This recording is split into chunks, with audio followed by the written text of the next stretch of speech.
Hello, everyone, and welcome to another edition of Mormon Stories Podcast. I'm your host, John DeLynn. It is September 9th, 2024. I believe it's Mormon prophet, seer, and revelator Russell M. Nelson's birthday. So happy birthday to President Nelson. I'm sure he's watching. We're here today to talk about Mormons React to Secret Lives of Mormon Wives, the new Hulu sensation that just dropped on Friday. We have an all-star cast with us today to be talking about that. All of them should be familiar faces to you. We have Alyssa. Are you going by Witbeck? Yes. Alyssa Witbeck? Hello. Happy to be Alyssa, here. welcome back. Thank you. Thanks for joining us. Alyssa, tell us really quickly who you are and what you do. Well, my name is Alyssa Witbeck. I am a writer. I also have a TikTok called Liz Likes Words. And I also love reality TV, especially when it relates to Mormonism. So anybody that's like, who would watch that trash? I do. So that's why I'm very excited to have this conversation today. And you have 2 master's degrees. I do have 2 master's degrees. So, you know, it's not just people that anyway, that's all. Okay. Well, we're glad to have you. Thanks for joining us, Alyssa. Also back on the program, my arch nemesis, Samantha Shelley. Hey, Samantha. Hello, John, with whom I have beef. Jokes, guys, no beef. People don't understand British humor or something. Yep, and that's on me. That's on me for being unlikable. I'm trying to change it. It's a work in progress. So no jokes from Samantha today, basically. We'll see. We'll see. Tell us who you are, what you do, Samantha. I also love reality TV, and I'm one half of Zelf on the Shelf on YouTube and other social medias. Yep, and you're a coach. Yes, and I also do coaching. All right, well, we're glad you're with us. Thank you. And finally, last but of course not least, we have joining us from a undisclosed top secret bunker somewhere in Boise, Idaho, in Ada County. Is it Ada or Ida County? Ada County. Ada County. We have Brittney Hartley. Hey, Britt. Hey, John. Tell us who you are and what you do. I'm Brittney Hartley. I go by No Nonsense Spirituality Online. I'm a spiritual director. I have a master's degree in theology, and I really focus on existential crisis and the void. But also, I enjoy reality TV, and there should be no shame about writing your dissertation and talking about smart things and being educated and also enjoying reality TV. I do not like this stigma.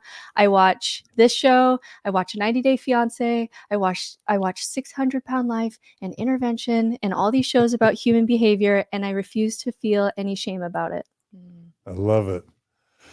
All right. Well, now that Britt's thrown down the mic, dropped the mic, we can begin. So we've got a lot to cover today, a lot of fun. And let's begin, if it's all right, with intentions. So as Samantha's popping her Coke, the tab for her Coke, let's begin with intentions. So Brittney, you addressed the fact that we shouldn't have shame talking about social media or watching reality TV. But just like we did with the ballerina farm episode and with the plastic surgery episode, it can be very easy to be hard on people, soft on systems. It can be very easy to be catty. And so why don't we give everyone a chance to just kind of state their intentions of how we're going to be approaching Secret Lives of Mormon Wives. And we'll start with you, Brittney. Do you have an intention you want to share? Sure. So my intention would be really trying to understand, as we're experiencing faith crisis in Salt Lake City and people are leaving the church, what is then going to be left of Mormon culture? And what are the effects of Mormon culture regardless of if you have these beliefs or not? In the show, they didn't talk a lot about their beliefs, but there's something so culturally Mormon about it that we can talk about and learn about and see reflections of ourselves in. And I still think that there's value to that conversation. All right. Yeah, and that's one of the big questions is how Mormon is the show? But we'll get to that. All right, Samantha, you want to add anything? Yeah, I mean, I thought it would be nice to do intentions for this one as we did it for the ballerina farm episode, because I feel like these women are victims of patriarchy just as Hannah Neelman is. And I didn't want to just do the nice intention for like the perfect Mormon housewife. I thought it would be just kind of nice to established that we want to be like compassionate and understanding and non-shaming of a messier flavor of being a victim of patriarchy. Not to jump right in, but I'm not sure they see themselves as victims. I think they're making a lot more money than any of us. Yeah. And if you think, I mean, if money is, who's to say? That's not me, but yeah. Yeah, no, I'm just being silly. I feel like these type of shows are like by design, they're designed to make us, lean into judgment and outrage. And I think it's just more interesting to not do that. Yeah, absolutely. All right, Alyssa, bring us home. I think the main thing that is important to think about is we're talking about it and we're analyzing the stories that we're seeing on screen, but we're never actually analyzing any of the people because we don't know them. We don't know what's off camera. We don't know how much editing is playing a part, and how these stories are being portrayed. So I think it's just really important to emphasize that we're talking about the characters and how they're portrayed. We're not talking about them as individual people that we don't know. We're just talking about what the representation of these characters on screen tell us about Mormonism and Mormon culture. But we're allowed to psychoanalyze them to death, right? Exactly. In a completely untrained way. For sure. Just like diagnose them off the cuff. Right. I want to hear what your mutual diagnoses are. Yeah. Let's go. Here we go. Get ready. Weird vibes. All right. Okay, cool. So I also want to welcome we are live streaming today. I want to welcome everyone who's joining us by live stream. Maven's going to be moderating the chat. She'll star comments or questions that she thinks I should raise. And of course, we always thank those of you who donate to Mormon Stories and the Open Stories Foundation. Your donations make this possible. So you're the bread and butter you're the backbone of Mormon Stories. Those of you who are monthly donors, while we're doing live streams, we always welcome those who want to super chat. If you want your comment or question on super chat to be read or viewed, a super chat donation helps lift that to our visibility. And then most importantly, please subscribe to this channel along with Zelf on the Shelf and No Nonsense Spirituality, and then like this episode, and that will help with the algorithms, if that's okay. All right. So without any further ado, this whole saga begins with a statement from the church newsroom. What do you guys think about that? Did you guys see the preemptive statement on church newsroom? I love it. I love it for the lore.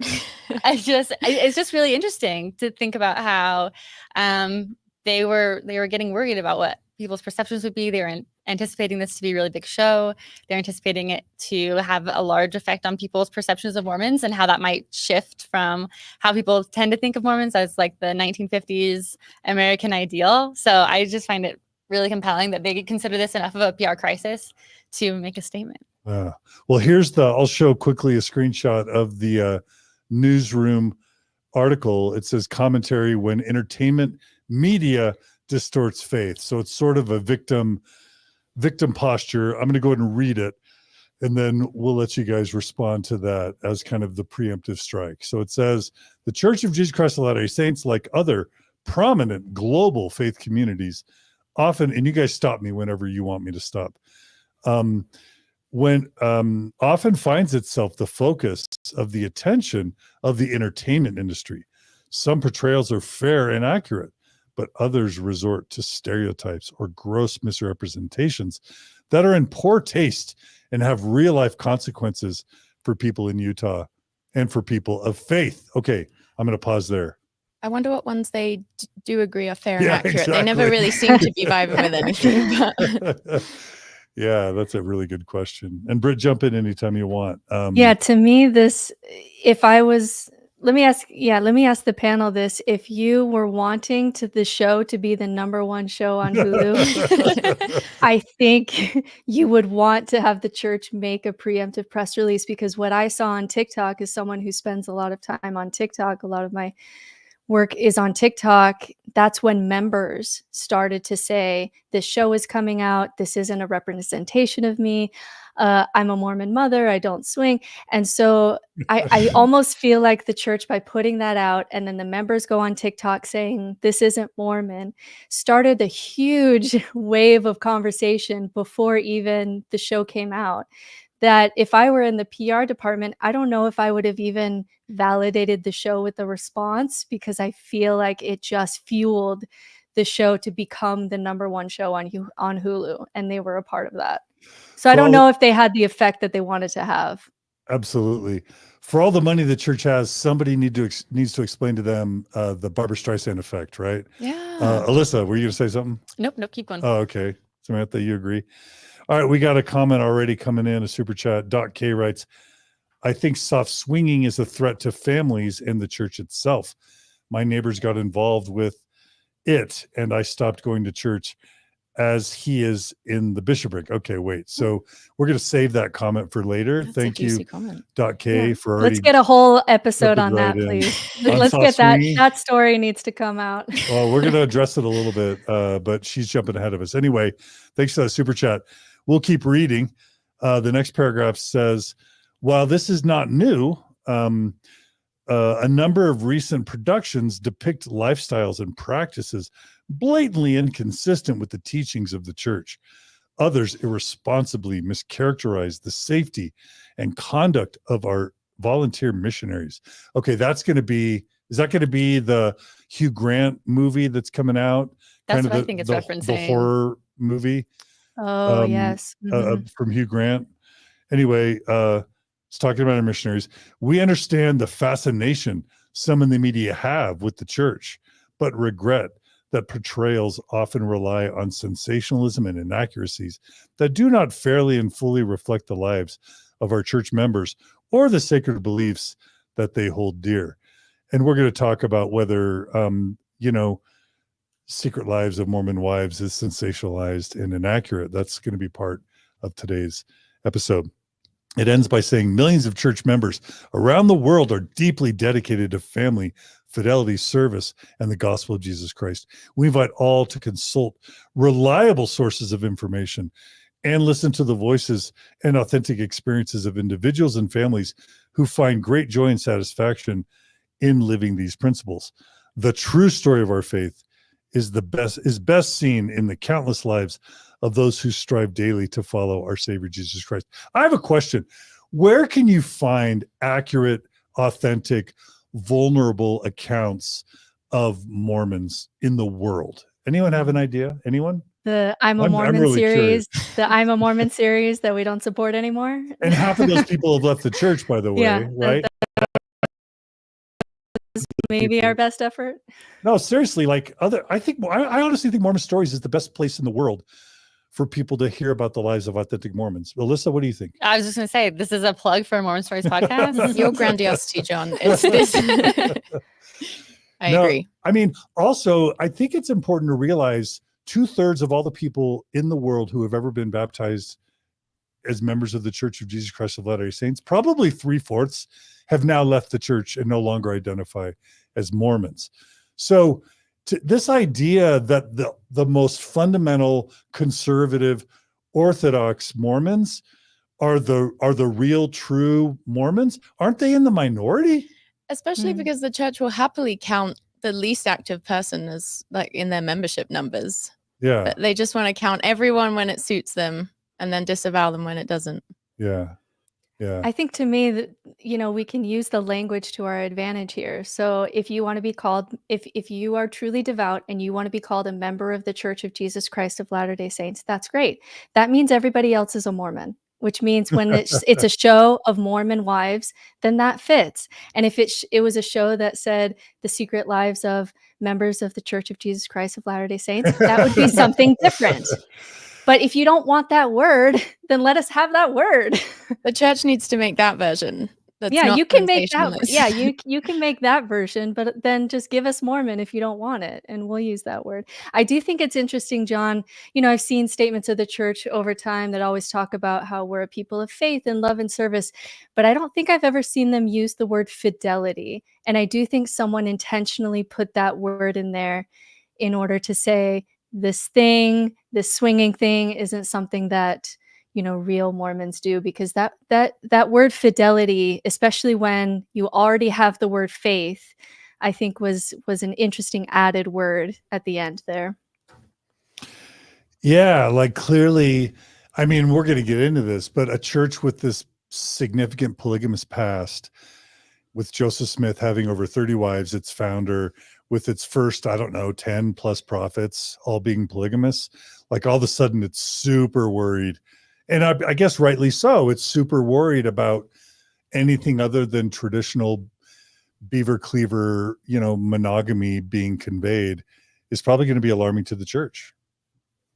Yeah. And I do think it's interesting, just kind of like along that same line, the very beginning of the show, when it just, shows the title and it does it on as like a Google, like you can see that it's like typing in the Secret Lives of Mormon Wives. I'm not sure what that is called, but you see other searches underneath that they have like intentionally put on the screen. And a couple that I can remember off the top of my head are Taylor Frankie Paul, soaking, and polygamy. And I think that's really interesting because they know that's like what a lot of outsiders think about when they think about Mormons, which polygamy, soaking, and now Taylor Frankie Paul are definitely three categories that the Church of Jesus Christ of Latter-day Saints is really trying to distance themselves from. So anyway. Yeah, for the Never Mormons out there, I don't think they understand that for a long, long time, we as a church and as a people embraced the label Mormon. And it wasn't until our most recent prophet, who's having his 100th birthday today, Whoop. As soon as he became prophet, for some reason, after the church literally invested billions in the Mormon name as an identity, all of a sudden, the most recent prophet president, as like a pet project, condemned the use of the term Mormon for the entire membership. And so, like you said, Britt, this is who's Mormon then? Like, I'm curious. Alyssa, do you consider yourself Mormon or not? I do, yeah. And, I use the name still. But when you say that, what do you mean? I mean that I was raised Mormon, that I have Mormonism. I mean, I'm 7th generation Mormon. That's how everything that I understand culturally has been taught to me through that. And I no longer believe, and I've left the church now, but I still feel like it's my community. It's still a place where I fit in as far as understanding like the references, the culture, all of that. Because a lot of people get on me and say to call this podcast Mormon Stories when it features a lot of people that have questioned or left the church is disingenuous. It's dishonest. But again, we're using Mormon as a cultural term like Jewish, right? A Jew can be an atheist, cannot attend synagogue, cannot believe in Moses, and no one's going to question that they're Jews. That's how we think about the term Mormon. Samantha, what's your take on that? No, I agree with what you just said. I don't consider myself Mormon because I wasn't raised in it. But I mean, I do have 7 years of Mormon wiring. So, yeah. I mean, I just think if you've ever had an experience in Mormonism, it's a Mormon story. Yeah. And I also think that where this show is, number one on Hulu right now, it's reaching a vastly non-Mormon audience. The only people that are really caring about the gatekeeping of who is Mormon, who is ex-Mormon, who is PMO, who is Progmo, who is excommunicated, who is atheist. The only people that really care about the conversation are people within the church. People that are outside of the church, it's like if you've ever been Mormon, if you have any adjacents to Mormon, you can count it from what I understand. So I just think that like whole discussion and controversy is only happening for a very small group of people that are watching the show. Yeah, I feel like Mormons are just still really bad at realizing that in every faith there's going to be a spectrum of obedience and belief, and they just want to gatekeep so hard, and it's just not like that. You wouldn't say someone wasn't Catholic because they like didn't go as much as you think they should to be considered Catholic. Absolutely. Britt, did you have anything to add to that? Yeah, just that comment about how, Jews and Catholics can be Jews and Catholics, and we're actually watching that transition happen with Mormonism because it's a younger religion. And so it's super fascinating to watch, which is, what does it mean to be Mormon in a Mormon culture, in a Mormon spectrum, in a way that a Catholic can just be Catholic because that's how their family are and they may have no beliefs at all, or there's just a wide spectrum. We're watching as people are leaving Mormonism, but the culture is still leaving behind its imprint.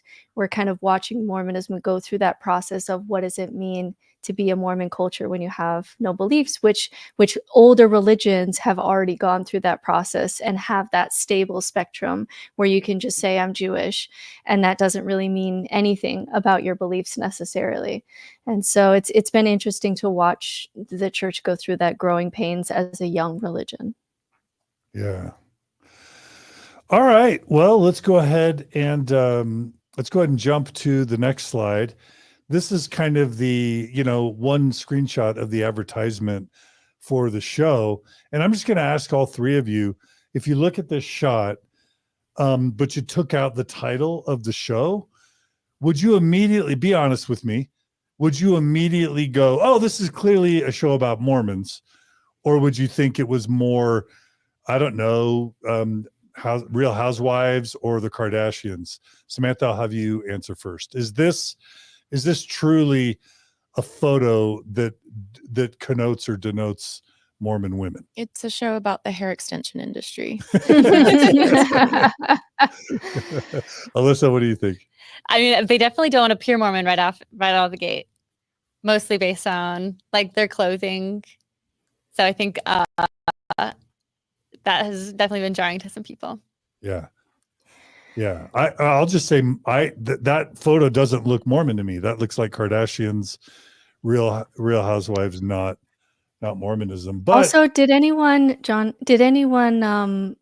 like the background of the photo being stained glass, and then also in the show when they have just like kind of religious shots that they're throwing in, they did a lot of stained glass, and that like instantly felt very off to me, because when Mormons do stained glass, we do it in the temple usually to let in natural light. Usually it's like leaves or wheat, but we don't do like biblical scenes in stained glass. We certainly don't do like usually colorful scenes in stained glass. That's very Catholic, and so we've never done that because of our history with Catholicism. So just like the stained glass in the background, and then in the show there was a lot of like clips of stained glass. That part felt like how some of these shows, no matter how hard you try, if you're not Mormon and you're part of the editing team putting together, there'll be something in there that just doesn't quite feel Mormon. And that one stood out to me as like, that doesn't feel very Mormon. yeah, I'm guessing that when kind of these TV types are producing, they want to convey religion, but they want to convey a more mainstream religion. For those who don't know, Mormons don't really do stained glass.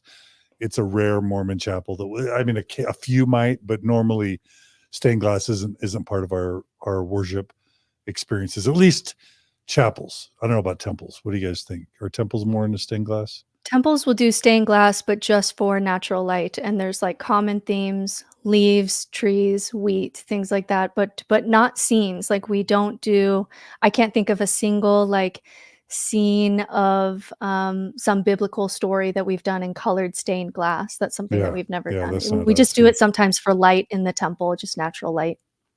And Britt, what's your reaction to to the idea that these women just don't look Mormon? That this photo doesn't denote Mormon women. If for no other reason that Mormon women are supposed to wear garments, which means they're not supposed to show their shoulders. They're not supposed to show any skin above the knee, and all the hair extensions and just the glam stuff. We may just be what do you think? We may just be showing our age in that, because certainly that's not the Mormonism that I grew up in. And there was a clear line based on how you dress and who's Mormon and who's not. But we know from the research of Jenna Reese that Gen Z does not feel that way. Gen Z can totally feel like they are 100% devout Mormon and be ambivalent to the wearing of garments as a generation. And so we may just be showing our age, that it may not look Mormon to us, but maybe that's just not as big of a identity marker for the younger generation than it is for us old fogies. Wow. Alyssa and Samantha, thoughts? I would agree with that. I feel like a lot of those girls look like girls I was friends with in college. Obviously, in college, girls aren't really wearing garments anyway. But just the general aesthetic is Mormon to me. Okay. At BYU Idaho, yeah. Alyssa? Yeah, I was just going to say that I think part of this is, I mean, I guess maybe we'll dive into this more later, but I'll just tease out a thought about it right now. That so much of this is happening post TikTok, and we know that so many people are leaving the church and are like after COVID and after the resurgence of TikTok, people have changed their devotion to Mormonism, and some of the rules have softened around that same time. And so I think the fact that these women are representing Mormonism as glam, as most of them aren't wearing garments, I think it does an interesting job of showing the time that way too, where it seems like post COVID, post TikTok, it is kind of when people have especially started to soften the lines around some of those things. And I think part of that is because more and more people are posting content online. And I think even like 10 years ago, influencers would be posting things online without wearing their garments and then wear them in their day-to-day life. That was pretty common. But I think maybe because more and more people are influencers now or are posting content, we're seeing that spreading. So I think that that phenomenon is becoming more and more recent as well. Yeah, I'm glad you mentioned just the fact that somehow in the strange twist of the universe, just like how strange it is that dinosaur bones are found or are over found in Utah, as a great irony because Mormon prophets teach that the earth is 6,000 years old and the dinosaurs never really existed. Somehow Mormon mommies ended up over represented in the social media era, whether it's the 8 passengers Ruby Frankie thing on YouTube or the trad wife phenomenon represented by Ballerina Farms and Hannah Neeleman. Isn't that, this is just another, like somehow Mormon mommies from like Draper and freaking Riverton and Harriman, Utah, kind of Salt Lake Valley, ended up dominating yet another platform, which is TikTok. Like, why are the Mormon mommies cleaning up on social media? Can we have an answer for that? They Anyone? are hot. They're hot? Yeah, Mormon women are gorgeous. Okay. All right. Any other theories for why Mormon mommies are cleaning up on social media? They're young, they're hot, and they also have money. Like they have money at their disposal to be, hair extensions cost money. They're not cheap. And so they're young, they've already had kids, they're home, and so they're bored and want something to do and want some way to connect with the world. They also still never really got the experience of their 20s and just being young and hot and having attention. And so there's a way to do it while they're still at home with their young children. And so I just think it's a combination of a lot of that. And then also going back to the garment conversation, I also think something happened on TikTok where, because there were influencers on TikTok showing out, it's very common. I see a couple a day of here's how I run this outfit and I'm still wearing my garments, is that there's also ways to wear garments where it doesn't go all the way to your knee. So they'll say, I buy the petite garments. There's little tricks that you can do, right? And this is something that, because TikTok is so visual, this conversation didn't really blow up until we had these visual platforms. And so they'll go on TikTok and say, I'm wearing my garments, this is my outfit of the day, and their shorts are halfway up their leg because they specifically buy, whether or not they are petite, specifically buy petite garments. And then they'll specifically buy whether or not they are nursing, they'll buy nursing garments because nursing garments give you a really low V and you can get a lot of cleavage with nursing garments. And so there's also this very visual conversation of, I can look cute too and still wear my garments, but it's not, the garments that I remember wearing that really had sleeves and really, went all the way down to my knee. And so some of that is just how visual it is too, is part of the conversation. I used to wear petite garment shorts and I'm 5'9". Oh yeah. Karen Essa petites, all the hot girls were wearing them. This is true. Yeah, Karen Essa had It's had such a a big moment. secret. Yeah. It's such a little secret that nobody says out loud, but it's definitely online. But I've never heard anybody talk about it like in a ward or at a lunch group if everybody's members. But it's like this little secret, like, hey, just buy the petite ones and then you can wear the shorts. And go ahead, Samantha. I was going to say, even if I wouldn't necessarily even wear things that were that short, but it's just like, if you were just walking even in a knee length thing, it's it was just so annoying having knee length. For our Never Mormons, can one of you or all of you just describe what Mormon garments, Mormon women's underwear are like? Extremely comfortable and flattering, for one thing. They make you feel really good about your body, especially if you're getting them right before marriage and you're a virgin beforehand. So 10 out of 10. Sarcasm alert. But yeah, I mean, how they were at least just a few years ago, they go almost down to your knees. They're like the bottoms are like biker shorts, exactly. right? Mm-hmm. Okay. There's a very Skims. except for instead of making, anyway, they're less flattering than Skims. Wait, say it instead of making what? I was gonna say, Skims are supposed to be like form flattering, and garments are the opposite. They like hug every bump, every curve. There is a picture of Kim Kardashian wearing white Skims that does look like the Kareness. You're like, oh no. Is Kim Kardashian bringing Kareness's back? The church should do a Skims collab, honestly. The money that they would make. Has anyone have you done an episode on this, John, where apparently the new, like just like a month ago, the new women's garments are much more of a tank top than the sleeves that we've had? Not yet. Yeah. No. So I think there's some changes there too. But yeah, essentially, they're the symbol of the covenants that you make in the temple. And it's biker shorts on bottom. What's the top and like? just it depends, a silky kind of undershirt, or a more cotton kind of undershirt. But for the men, it's much more like a boxer brief and a white Hanes kind of undershirt. It looks a lot more normal. For women, it's a lot more tricky. So if you're someone like a mom who's in active wear, it becomes tricky of, do I take this off to go run my errands, to put my garments on? And then also women have issues with UTIs, because it's really bad for your health down there to have these garments that have just so much fabric. It's just not good for you. Yeast infections too, right? Yeast infections, Yeah. UTIs, Yeah. and so it's just this, especially for Mormon women, where it's not as natural looking as just like a t-shirt undershirt as it is for guys. It's a real struggle. It's a real mental mind game of trying to show that you're devout, trying to show that the covenants that you make to God are important, but then also like the real life scenario of like, how does this fit into my life? And it doesn't. And then women's bodies change so much. You can go up or down 20 pounds for nothing, and you're having babies, and my friends would be wearing their husband's garments because they've grown out of their garments, and then you're breastfeeding, and then you have to get new garments. And it's just it's I understand it's a symbol, but like, so is a necklace, like so is a CTR ring or a bracelet. Like, why does it have to be a symbol that is not only, sometimes damaging to women's health, but also really restricts women in a way that it doesn't men? Yeah. And the way it manifests is like, women can never show their shoulders.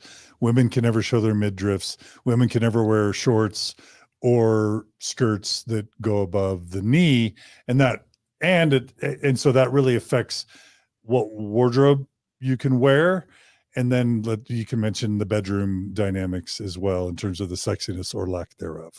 And I also think, and this is something that Britt was just commenting on, but just adding on to a little bit more to it, is I think that it's just so obvious the way that they affect women, how garments are made by men for women, and the amount of sacrifice that it takes for a man to wear garments is significantly less than for women to wear garments, just because whether you want to dress modestly or not, there are significantly fewer options when you're shopping for women to find something that is garment appropriate. Even something that you might say, oh, this is modest, it still is not going to be able to be worn with garments, because, when you're moving, when you're walking, like Sam was just saying with shorts, like they kind of will flare up.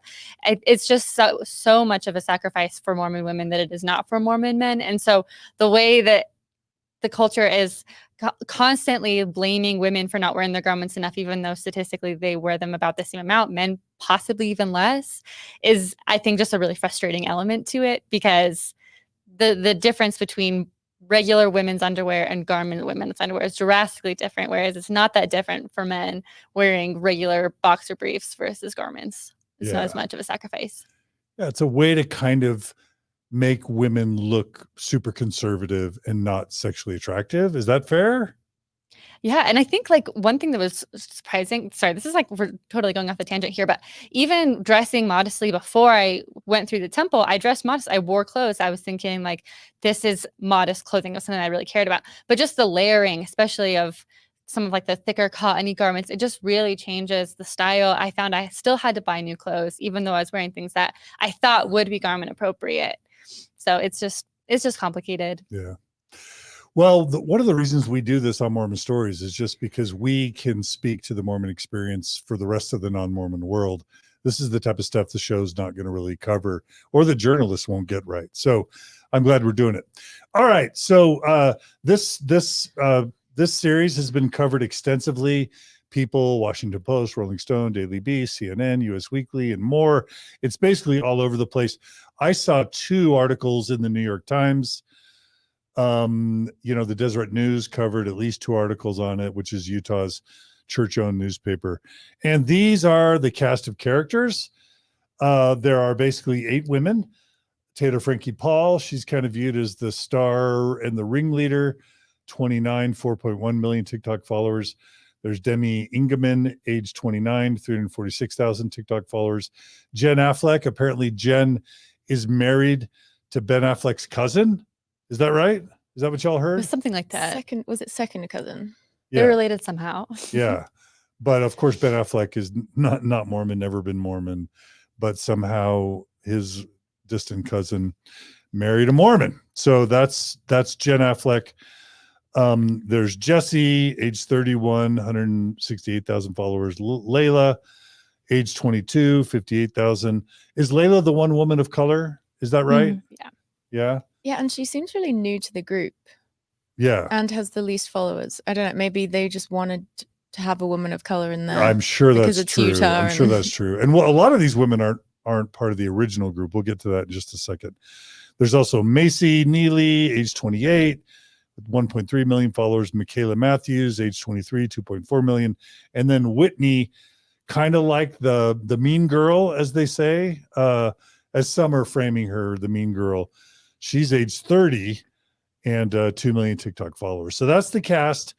And let's go ahead and play a little TikTok video that in a fun way kind of summarizes who we're talking about here.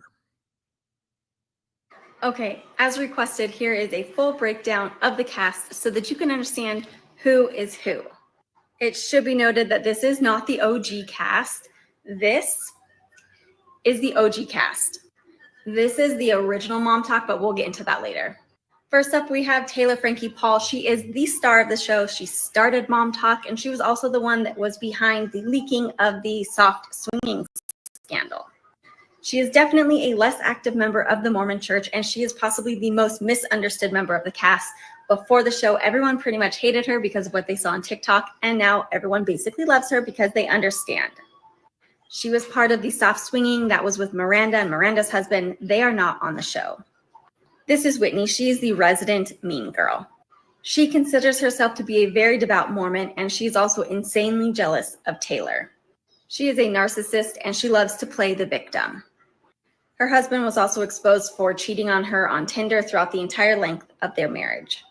And she has absolutely no self-awareness.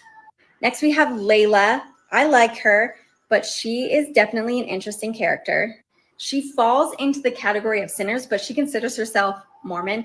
She is divorced. She's a single mom. She gets a lot of plastic surgery. I like her. Next up, we have Demi, who is 30 years old, and she is married to Brett, who is 46 years old. She is super real. I love her, but I think it's weird that her husband used to be married to a Real Housewives of Salt Lake City star. That seems kind of sus. Almost like, was he looking for another reality star wife? I don't know. She is definitely in the sinner category, but we love her. Then you have Jessie. She's the oldest one of the group. She's 32 years old. She owns a hair company in Salt Lake City, and she is amazing. She can sometimes act like the mom of the group, and I love her for that. She is also not a mean girl. She is a girl's girl. She really stays out of the drama for the most part, unless she's helping to kind of guide the group. Then we have Jen. She's a saint. She loves to talk about the fact that she is Mormon, and she's married to Zach, who is a narcissist and very controlling. Zach is in medical school. He gambled away all of his school money, so now Jen provides for the whole family. He is very controlling of her, and I think if she ditched him, she would be pretty chill. Next, we have Mayci. She is a flip-flopper. She loves to play both sides. She is very messy, but she does consider herself to be one of the saints. Taylor seems to really like Mayci, but I'm not really sure why, because Mayci talks about her behind her back. Mayci also really hates Taylor's boyfriend. Next, we have Mikayla. She is very much in the background. Honestly, kind of wonder why she's even on the show. She doesn't play much of a role.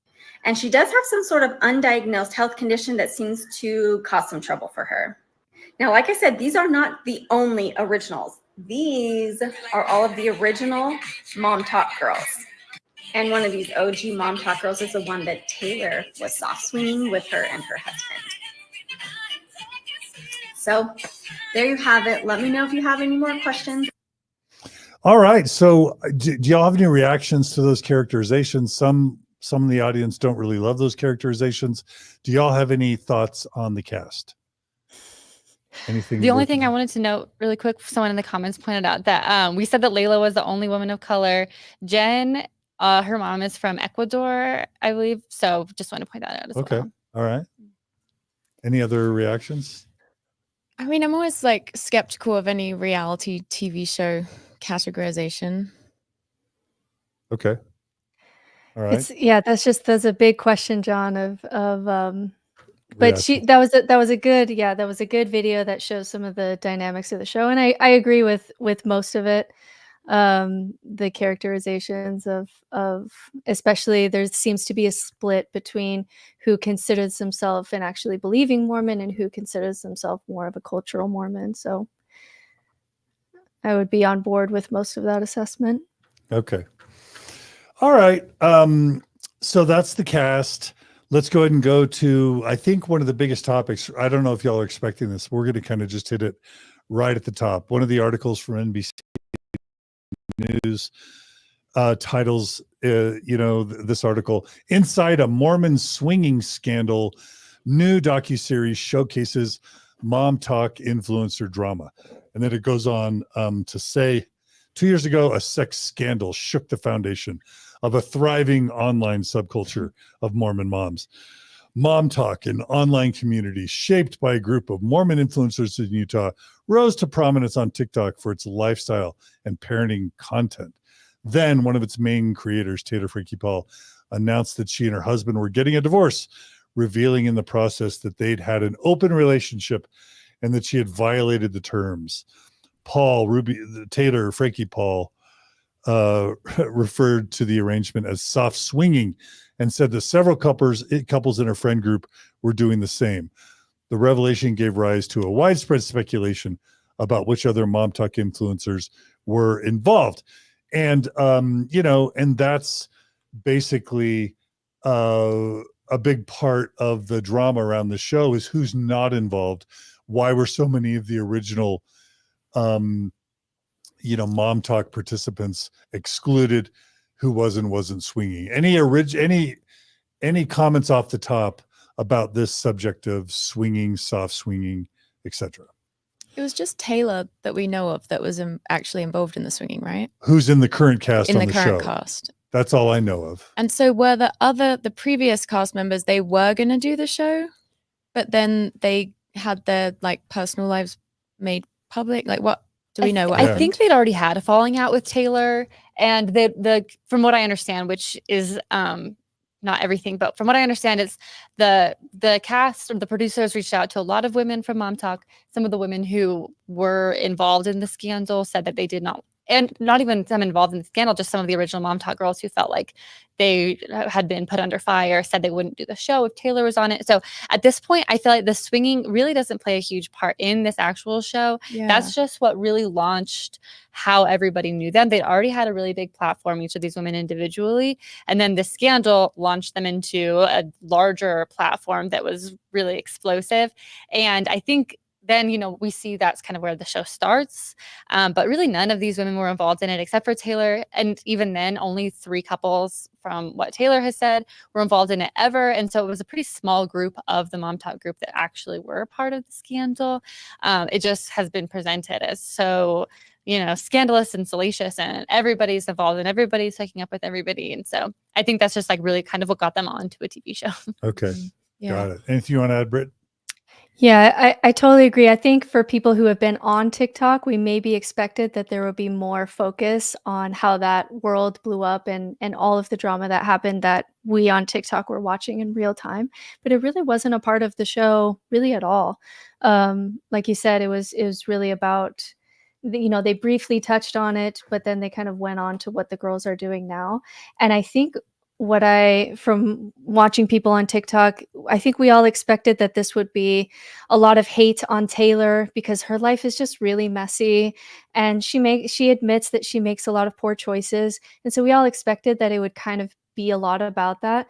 But then when you watch her in the show, she's just struggling. She's honest that, hey, my life is a little bit of a train wreck and I made some mistakes and I went to jail and I really regret that.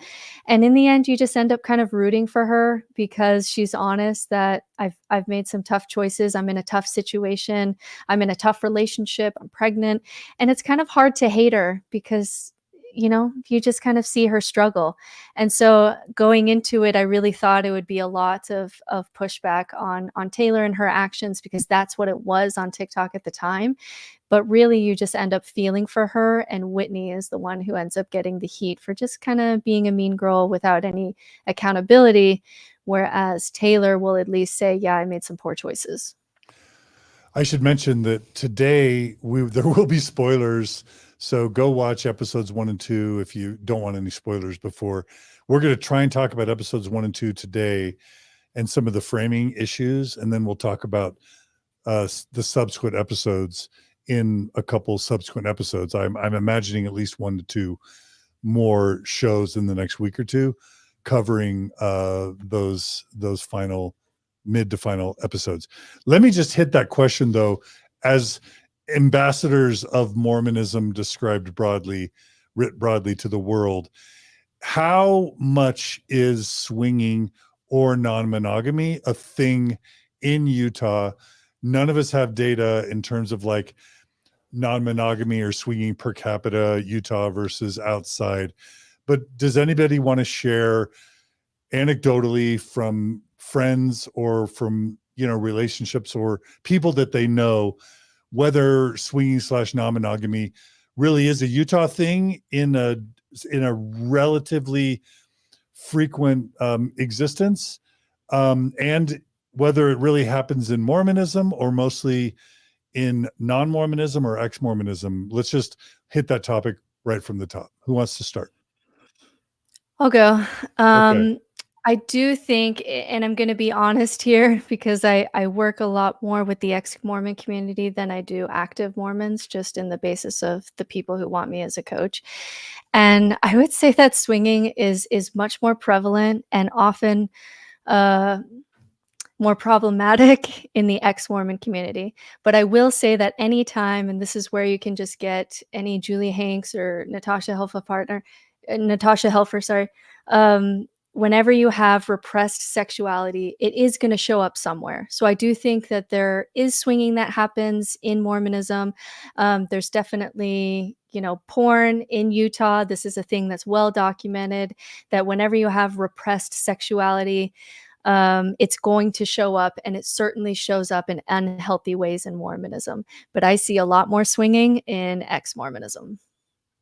Because once you take away the beliefs, then it's a little bit kid in the candy store.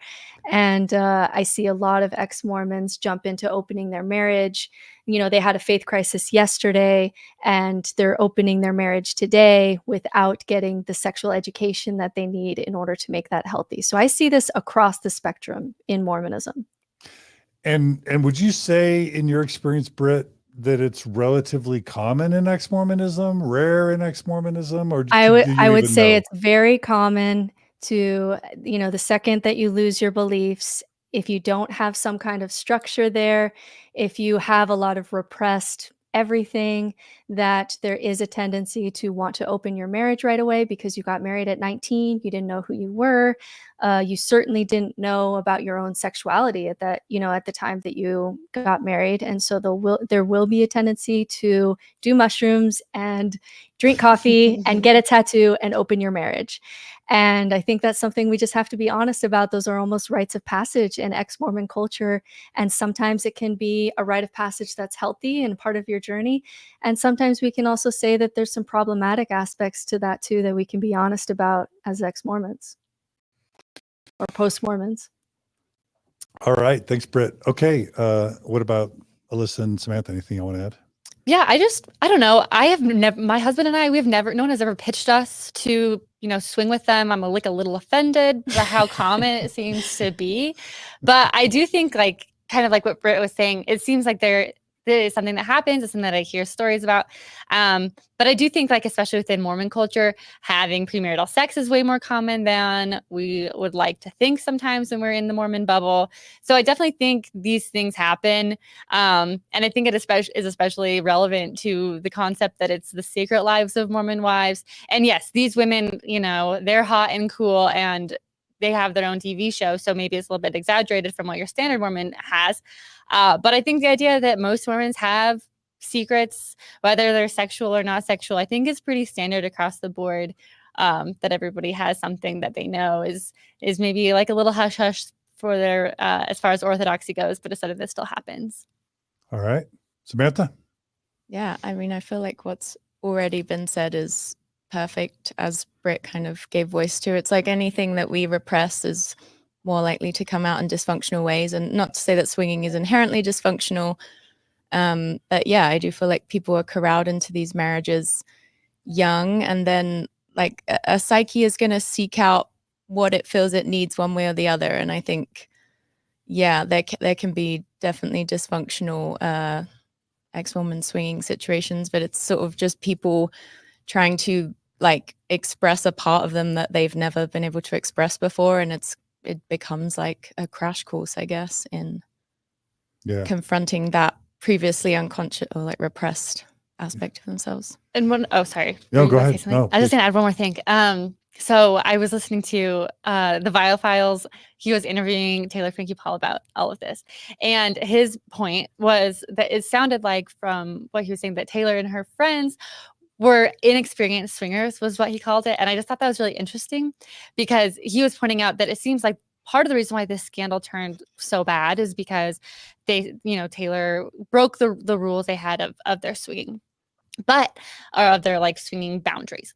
But what I think is really common within ex-Mormons and Mormons is people are trying to be experimental. They're trying to bend the rules a little bit, but they don't really go out knowing like what their boundaries should be or will be. And it seems like that's what has kind of been a problem, from what we're seeing at least, about all of these women, is they're experimenting, they're trying to find themselves, but because this has all been so forbidden, they don't have any sort of scaffolding on what is and isn't appropriate, what is and isn't going to, result in healthy or unhealthy relationships.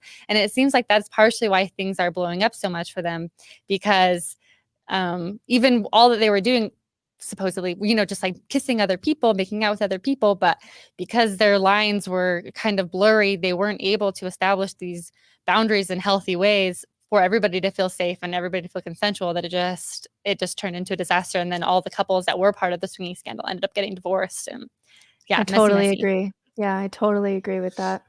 It sounded like the soft swinging situation was like the kind of experimentation people would normally do in high school, but then they're already in these eternal commitment marriages by the time it's happening. Yeah.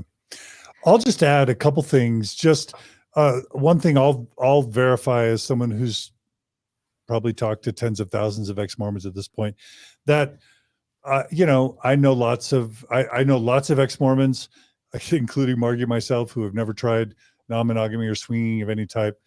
I would say less than 50% of ex-Mormons have tried non-monogamy. That's my personal opinion. That's my experience.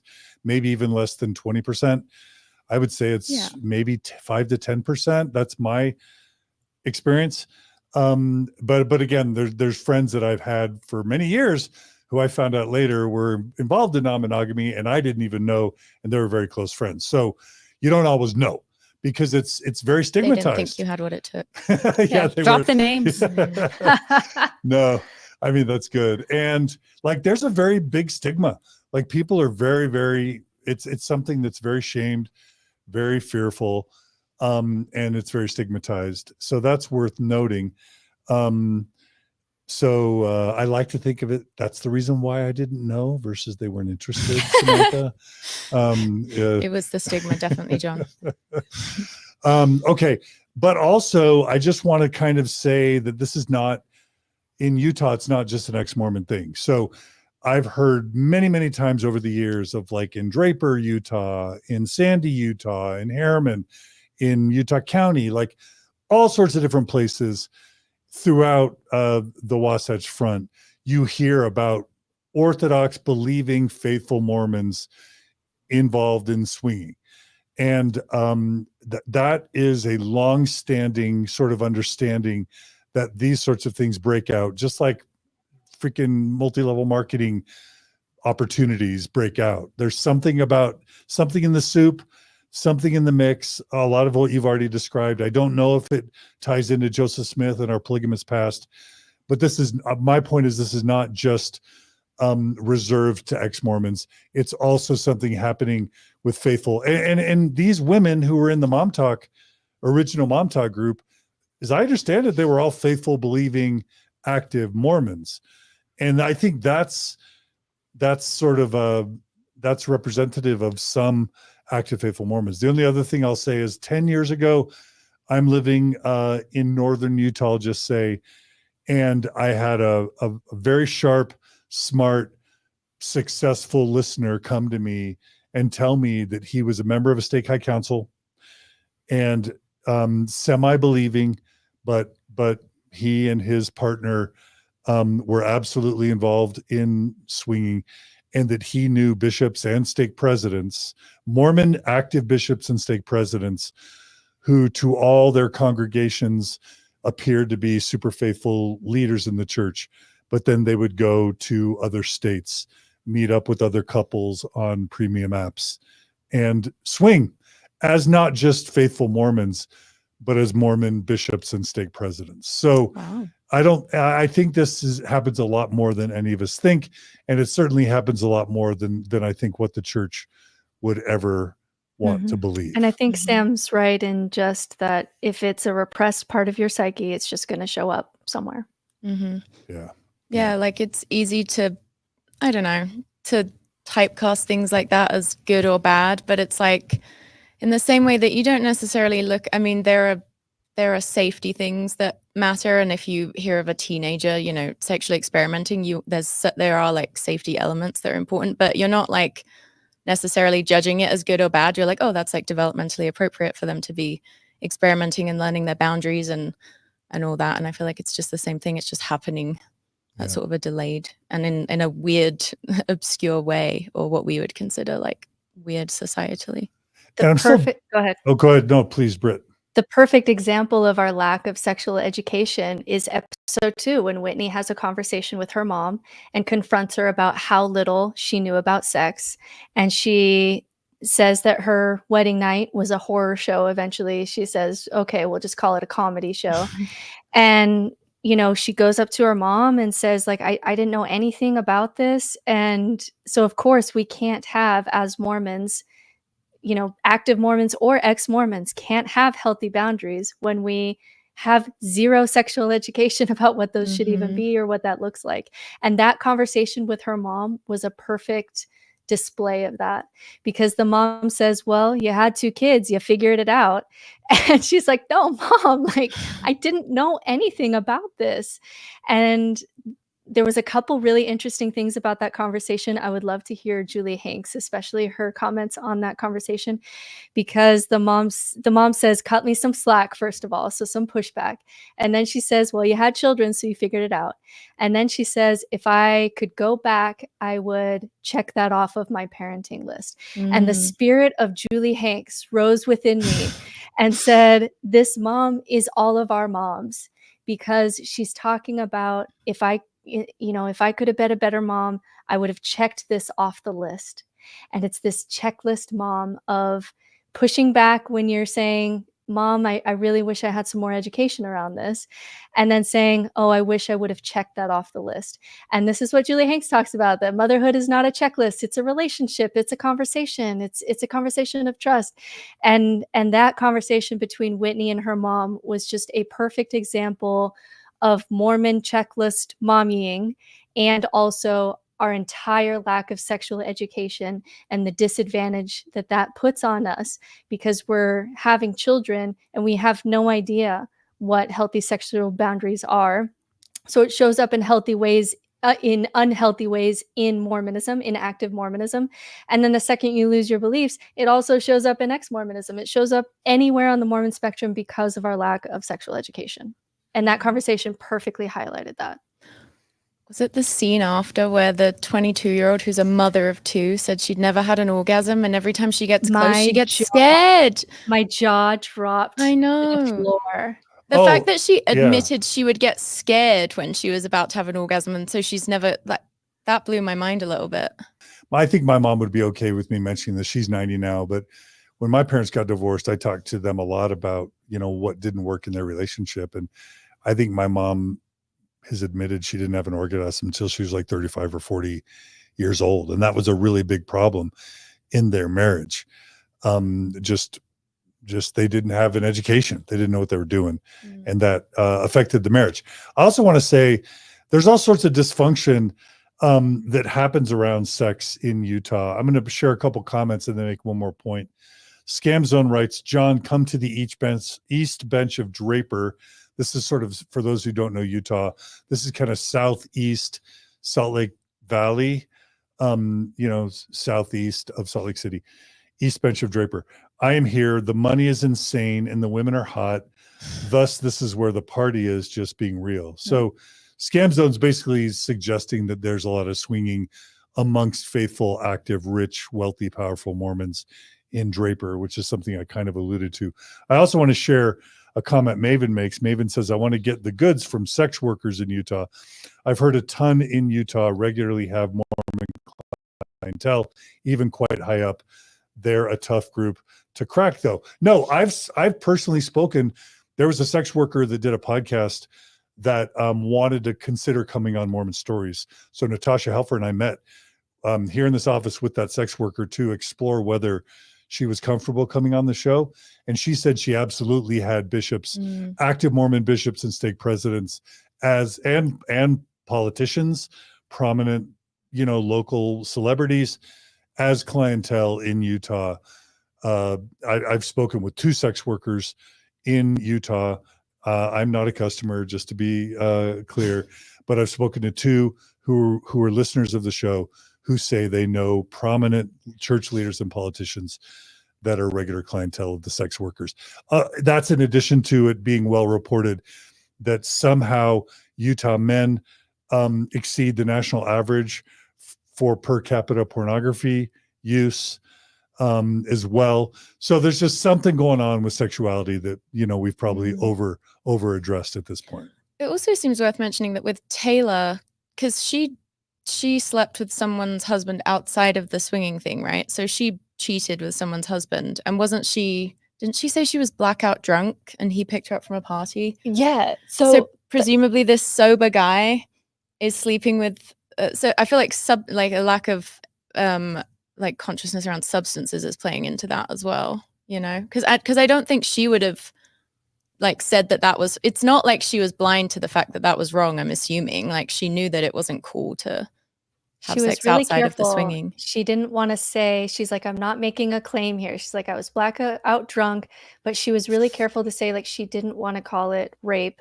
but at the very least, we can at least call it a lack of willing consent. But of course, if consent is one of the 6 principles of good sexual health, but if we don't know what that is, then but she was really careful about that conversation because she wanted to say that she was drunk, but she also didn't want to make claims that she, to stand behind something there. So she was really careful. She was really uncomfortable with that conversation.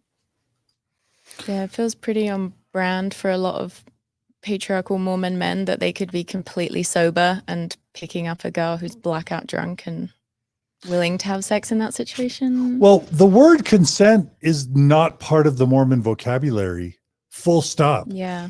I would venture to say that for most Mormons, the word consent has never been uttered in any of their church experience for their entire lives, and certainly not in the context of discussion around sexual health, sexual boundaries. It's just, it's like God's consent is the only consent that matters. Well, so don't even bother below that, It's like there's only no sex or sex within a monogamous marriage, and no other sex exists.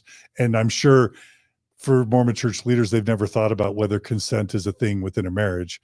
So it's either marriage where consent doesn't matter or no sex to a Mormon leader. Is that fair? Yeah. I mean, it's dark, but it's it's fair.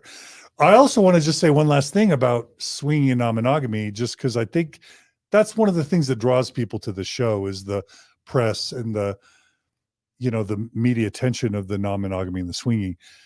If any of you have noticed, a lot of Mormon wives are ending up dead. They're ending up being shot by their husbands, who weirdly are often dentists. And to me, what that speaks to is that within Mormonism, Mormon marriages in the temple are supposed to be eternal. And on the one hand, Hannah Syriac, or whatever her name is, or the Deseret News, are going to want to claim that Mormon temple marriages have lower divorce rates.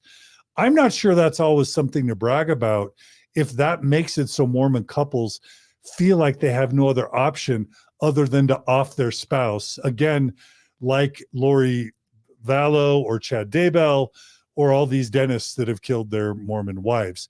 And this I think also relates not just to murder, but to swinging and non-monogamy, because if there's such a stigma against divorce, I know a lot of Mormon couples that maybe wouldn't have gotten married when they got married.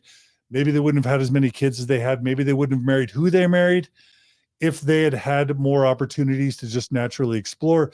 But now they're 10 or 20 years into a marriage. They don't want to face the stigma of a divorce to their parents, to their grandparents, to their community.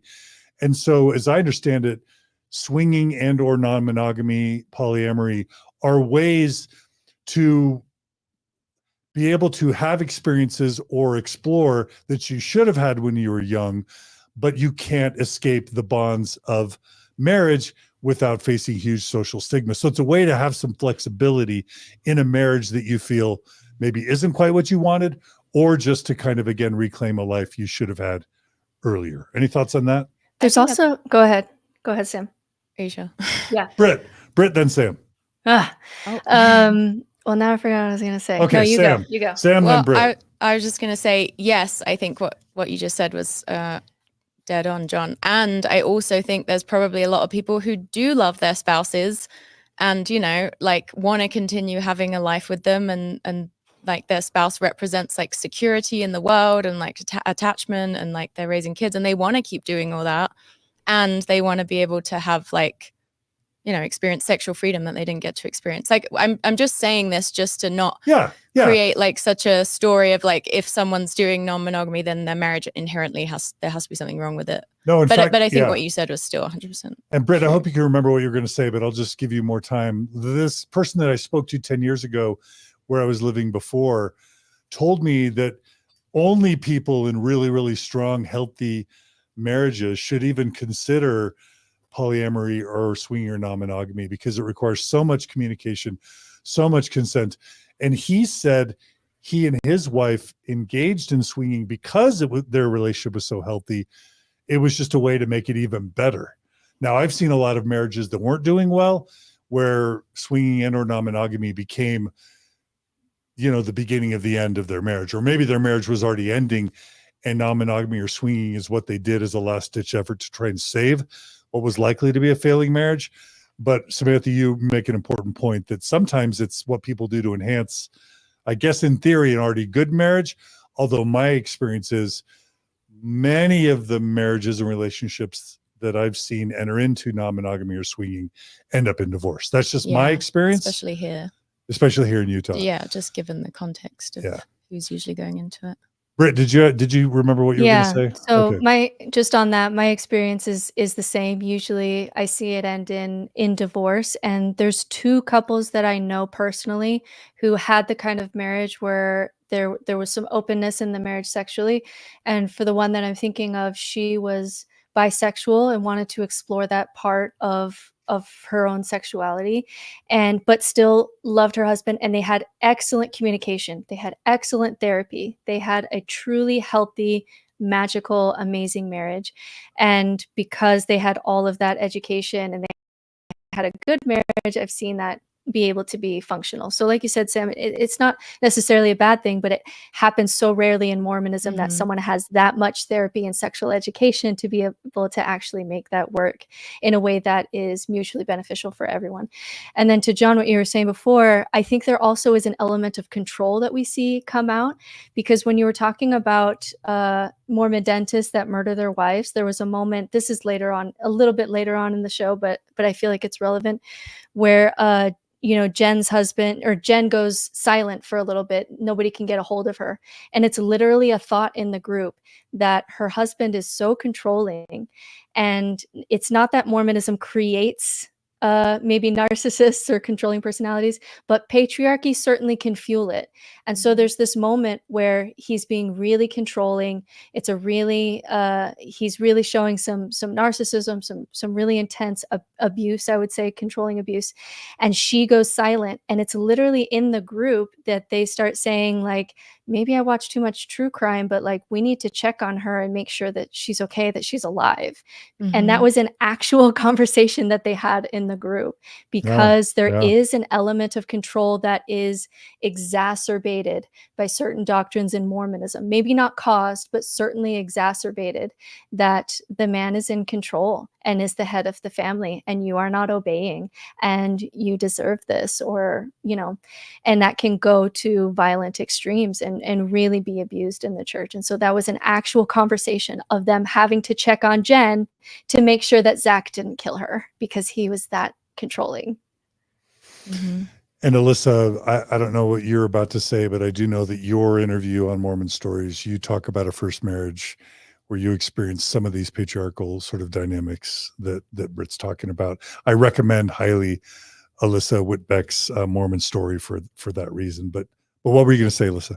Yeah, I was just going to go back just a little bit, that I think part of why this particular scandal blew up so much in relation to their non-monogamy is because all of their marriages ended in divorce, the couples that were involved. And I think that, shows, and Taylor said something too about how all of the relationships were already kind of going downhill. And so they were kind of using that as a way to try and spice things up, or they were just having fun. And it just ended up playing a part in their divorce. But I do think the fact that we're seeing all these Mormon divorces from young ages also really like salacious and interesting to the viewer, which I think is partially why it exploded. And I wanted to mention something that I don't think has been in the show that I can recall, is Taylor was saying that part of, and this is, I think I thought of this because Britt was saying something about how sometimes people will experiment with non-monogamy because they're bisexual and are trying to explore their sexuality. And that I guess is partially why it started for the Secret Lives of Murdered Wives MomTok group, because Taylor said that they were at the after hours of a party, everybody was drinking, and in the typical way of fetishizing lesbian women, the husbands were saying like, ooh, it'd be really hot as if our wives made out with each other. And that's kind of how things took off from there. So it just seems like, I think that's just part of, just a note, I guess. Yeah. The fact that it started because the patriarchy okayed it. Thank God. Yeah. Yeah, we have one consistent all the way through. At least that. Julia writes an important comment. She writes, I was told by my BWA professor to never withhold sex or my husband would turn to porn, cheating, and masturbation. So that's another part of kind of that dark element of sexuality as it's impacted on particularly Mormon women. And I also think that's part of what is so fascinating about episode 1, which, by the way, I feel like the storytelling of episode 1 was pretty weak in comparison to other episodes. So if you just watched episode 1 and you were like, this is not that great, keep watching. The narrative arcs get much better. But I almost wanted to quit after episode 1. Me too. I felt like episode 1 but now I'm hooked. right. I feel like they just did not do a good job at laying out the characters or telling the story. Anyway, but really early on, we see Taylor, and I can't remember which other woman it was that she was talking with. Was it Mayci? Yeah. And she was talking about like how her husband doesn't initiate sex enough, and how she's feeling like there's something lacking there. So it just seems like even though these women weren't part of the swinging scandal, and even though they're all married, sex is just such a forefront, it just seems like, in these friendships and these relationships, in trying to like navigate, because even then she doesn't know like what to do about it. She doesn't quite know how to talk to him about it, which I think maybe part of it could just be gossiping with a friend, but I think part of that does go back to the pressures within Mormonism, especially about the stigma of women's sexuality with a poor sex ed, where people don't utilize sex toys, or don't know how to have an orgasm, or don't know how to find a good balance with your spouse because you didn't have sex before marriage and now you have kids and now maybe you're not on the same page and you're not quite sure how to go forward. It just seems like so much of this is really framed by purity culture, and how purity culture is harming even the most privileged, wealthy women. They're still, victims in that particular element. Yeah. Let me quick remind everyone to please like this episode and please subscribe to this channel. That will really help this episode, be pushed by the algorithms on YouTube. It would be great. Okay, let's keep going. We're covering really important topics. I was really interested that the New York Times article was entitled, one of the two that I saw, this is an opinion piece, and the question was, can the secret lives of Mormon wives change a conservative religious culture? And if y'all remember, the way that they were framing their intention for doing Secret Lives of Mormon Wives was that they wanted to make a bigger tent within Mormonism. As someone who's tried that didn't end so well for me. And I'm curious what y'all thought about the intention of these women to change Mormonism. And Britt, I'm gonna let you start because you're gonna have to leave us early. So Britt, you go first. Yeah, is it going to change Mormonism? From looking at TikTok, and it's really interesting to see kind of a non-member perspective on the show, and I've just been watching a lot of people's commentary on it. There's this sense that because everyone else sees that the most unhealthy relationships in this spectrum are the ones who are members, the ones who are more on the inactive side, have much more partnership kind of marriages. I think we can say that their relationships, at least from how the characters are portrayed on the show, it looks healthier. And so when the Mormons are saying we're trying to really change Mormonism and we're progressives, right? And it's just they say like we're progressive, and the outside world is looking at this like they are Serena in The Handmaid's Tale, because everybody else sees the purity culture, the unhealthiness, the internalized patriarchy, how controlling these guys are, how unhealthy their sexual dynamics are. Everybody else outside of the bubble sees it. And so it's really interesting to see that nobody's buying this message that we're progressive, because it's just still so entrenched in purity culture that it's not maybe quite so progressive from the outside as maybe they feel like they're doing on the inside.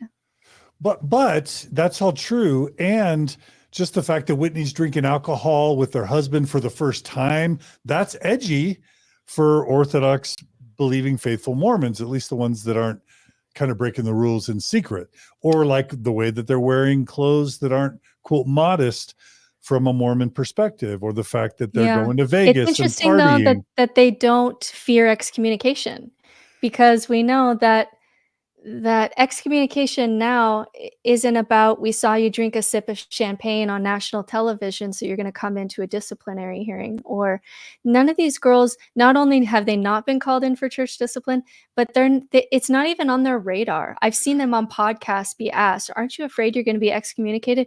It doesn't even come up as a fear for them. Let me go ahead.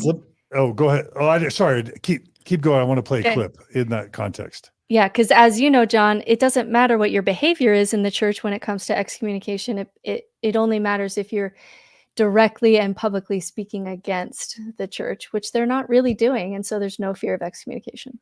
Yeah. And for those who don't know, in 2015, I was excommunicated literally for doing this podcast and for advocating for things the church didn't like same-sex marriage and ordination of women. But let's go ahead and play a clip where I believe it's Whitney is asked literally if she's worried about excommunication. I thought this was interesting.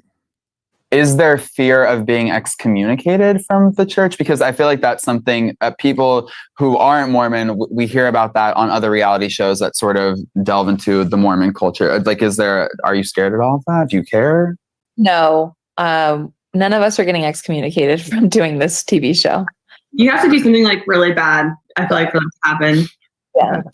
And also when we were talking with Taylor earlier, she said, there's a temple and something. She said it might be harder for the girls who are more so in that sector of like, I think it was Temple Endowed. Temple Endowed? We weren't Oh, familiar. yeah. Oh yeah. so are you both Temple Endowed? Yes. Yeah.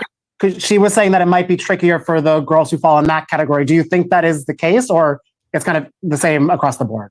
Yeah. No, because like we wouldn't have done anything to get excommunicated. Like that's more so like for infidelity or like something really bad, like maybe you killed someone or something. Like it's really extreme to get excommunicated. Like you have to be like breaking like, you know, like big covenants. Wait, but you said infidelity. Did the swinging thing ever count as infidelity, or was it just its whole different ballgame? But Taylor wasn't endowed. Yeah. She's not endowed. Gotcha. Yeah. Gotcha. And none of the other girls were like involved with that who were endowed. So yeah, so there was no issues. Yeah, so that's kind of really Who did you kill, interesting. John? Who did you murder? Yeah, exactly. Right. Because you're saying you have to do something really bad. You do something really bad. He Really, killed somebody. really bad. Yeah. No, it's worth noting. I just have a slide up. My friend Nemo the Mormon, he's a UK YouTuber podcaster, the leading social media Brit in Mormonism.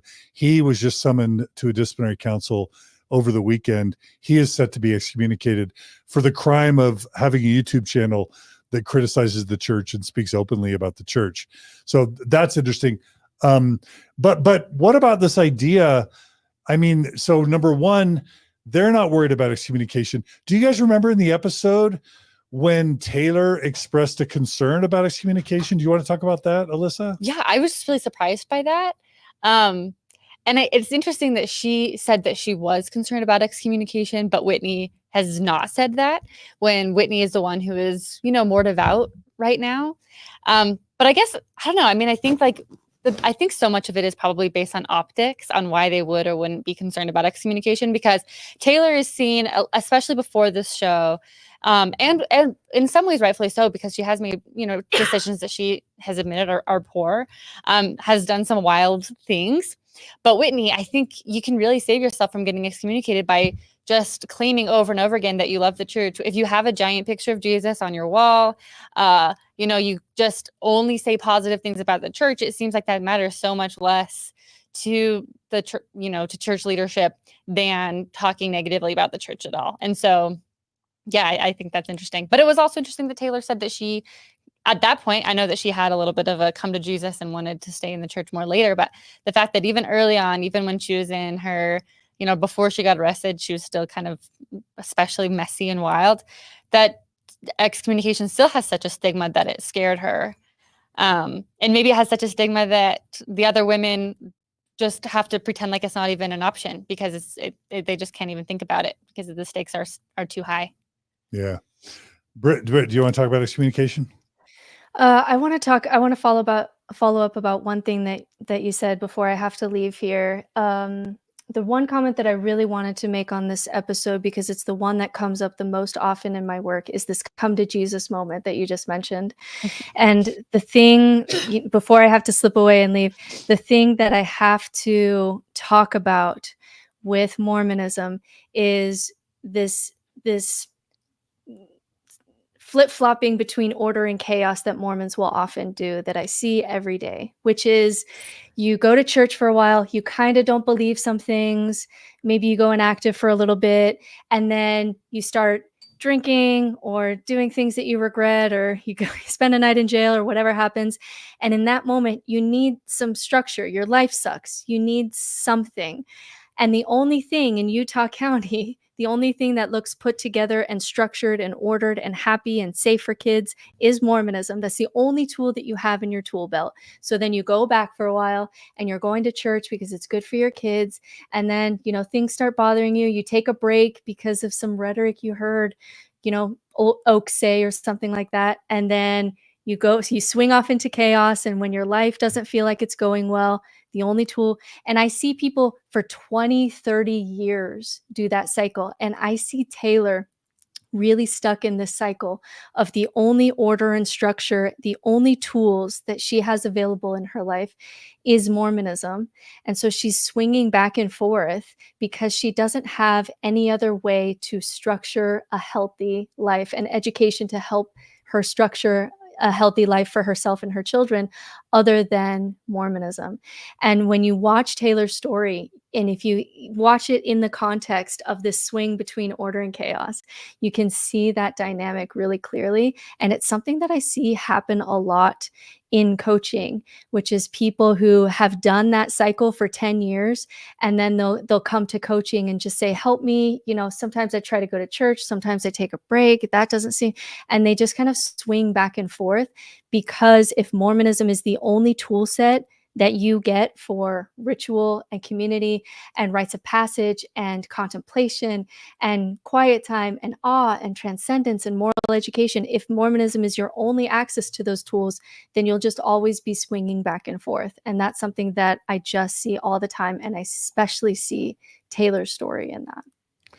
Yeah. So in some ways, ex-Mormons go harder than never Mormons in terms of, because they never learned how responsible alcohol use. They never learned about consent or moderation. And so there's kind of like this, never tried alcohol, never tried marijuana, only had sex with the person you married.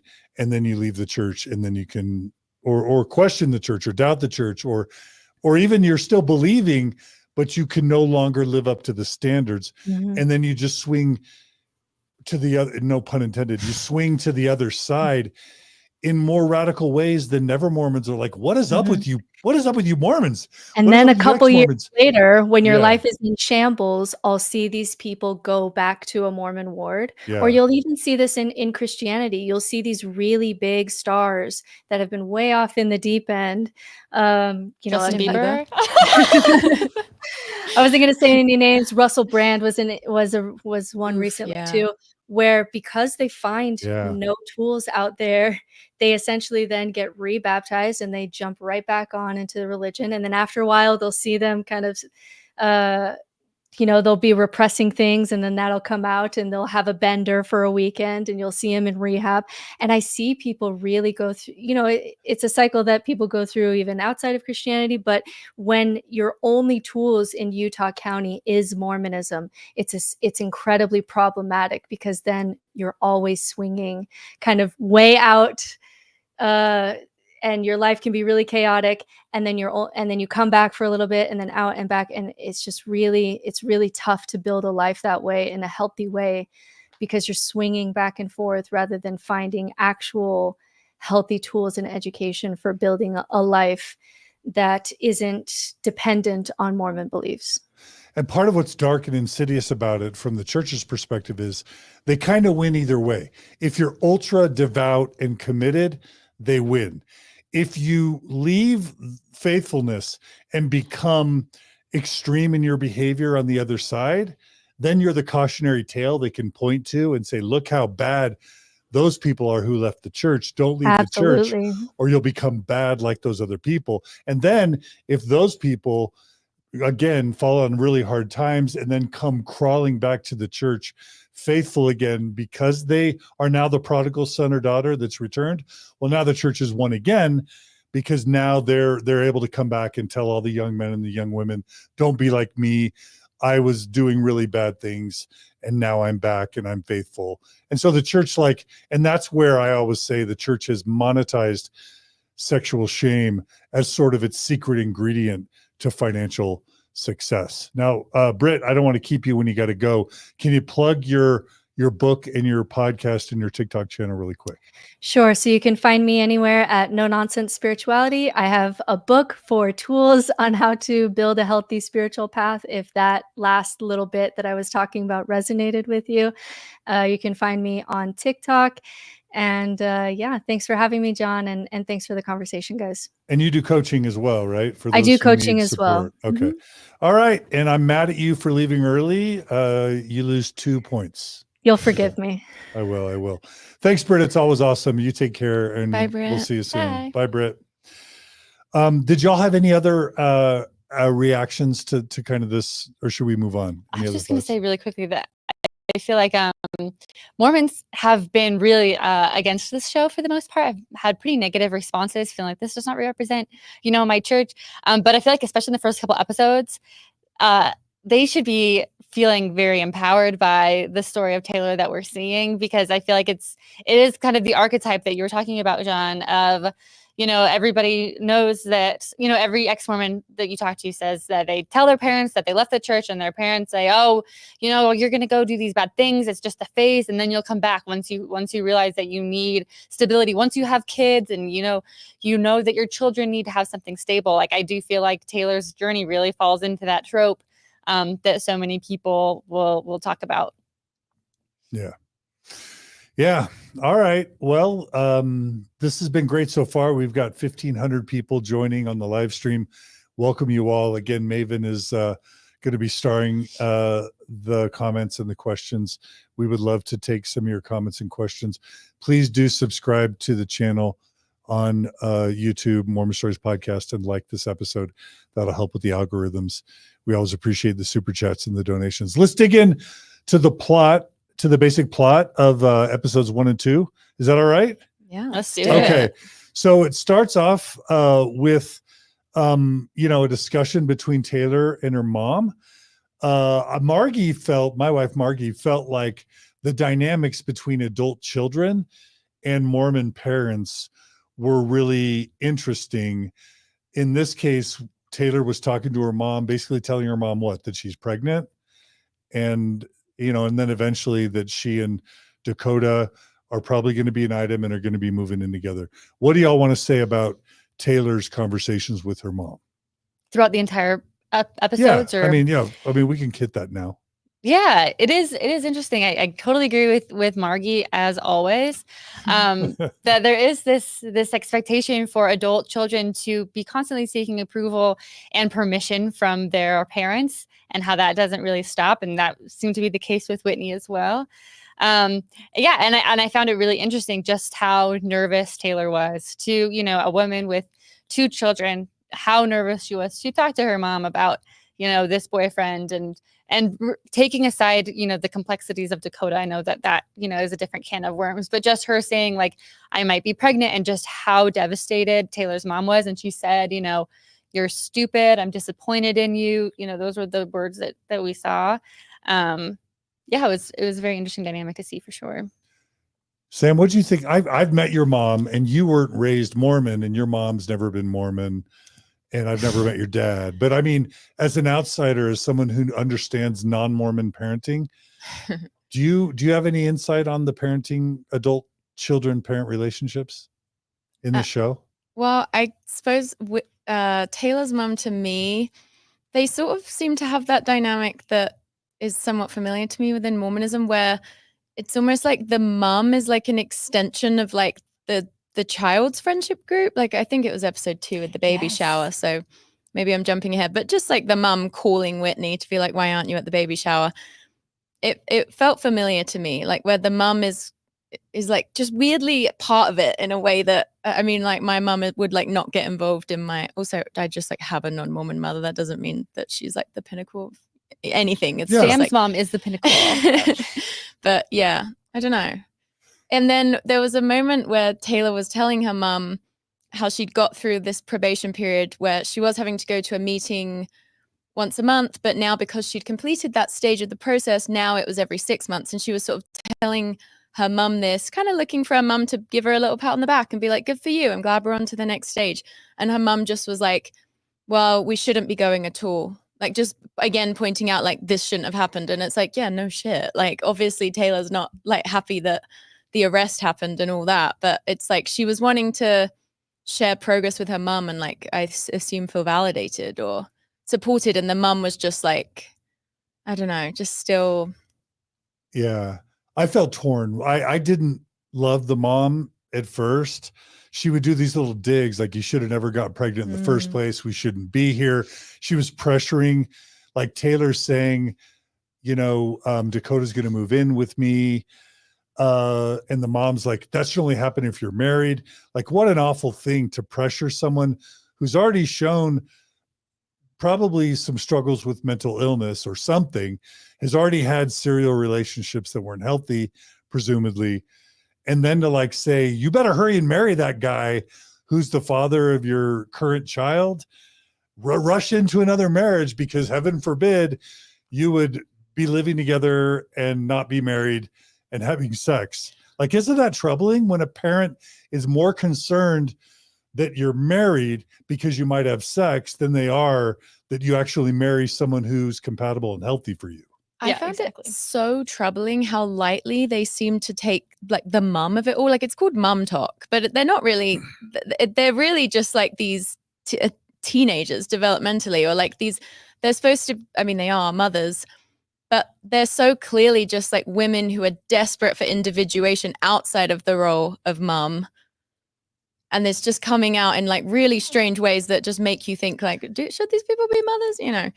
But like when Taylor was talking to her parents and she's about to have a newborn child with Dakota, and they're more concerned about her keeping like the Mormon rule of not living with a partner before marriage than the fact that she's about to have a newborn baby. She's going to need like round the clock. And even just the way they were calling it, like Dakota helping her with the baby instead of like, you The two actual are bringing a father. human into the world and like, you know, should be united in that. And it seems like whether or not they're married and living together is the least of anyone's concern. Like, it's just bizarre how like that arbitrary rule became more important than really like the well-being of child and mother, because like a baby typically is going to benefit from both parents being there. And I want to get you in on this, Alyssa, but for those who have never been Mormon, what we're dealing with here is the fact that the Book of Mormon literally teaches that sex outside of marriage is a sin next to murder. And I'm not exaggerating. I think it's even brought up at some point in this series. Premarital sex or extramarital sex is viewed as a sin next to murder in severity. There's murder, and then there's sex outside of marriage. And so that's why, I mean, that's why we can give Taylor's mom a little bit of slack. She's just basically saying she doesn't want her daughter to commit the sin next to murder.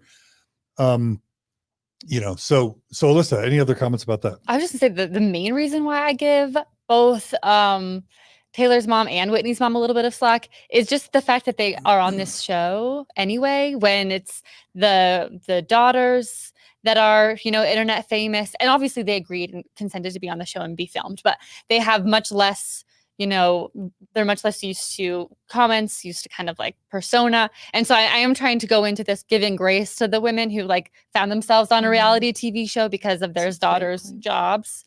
And so they may not realize, like I was thinking about that a lot with the conversation that Britt was mentioning, where Whitney is talking about possibly doing a brand deal with a vibrator, and Whitney's mom was extremely just uncomfortable, and clearly uncomfortable talking about it in front of a camera.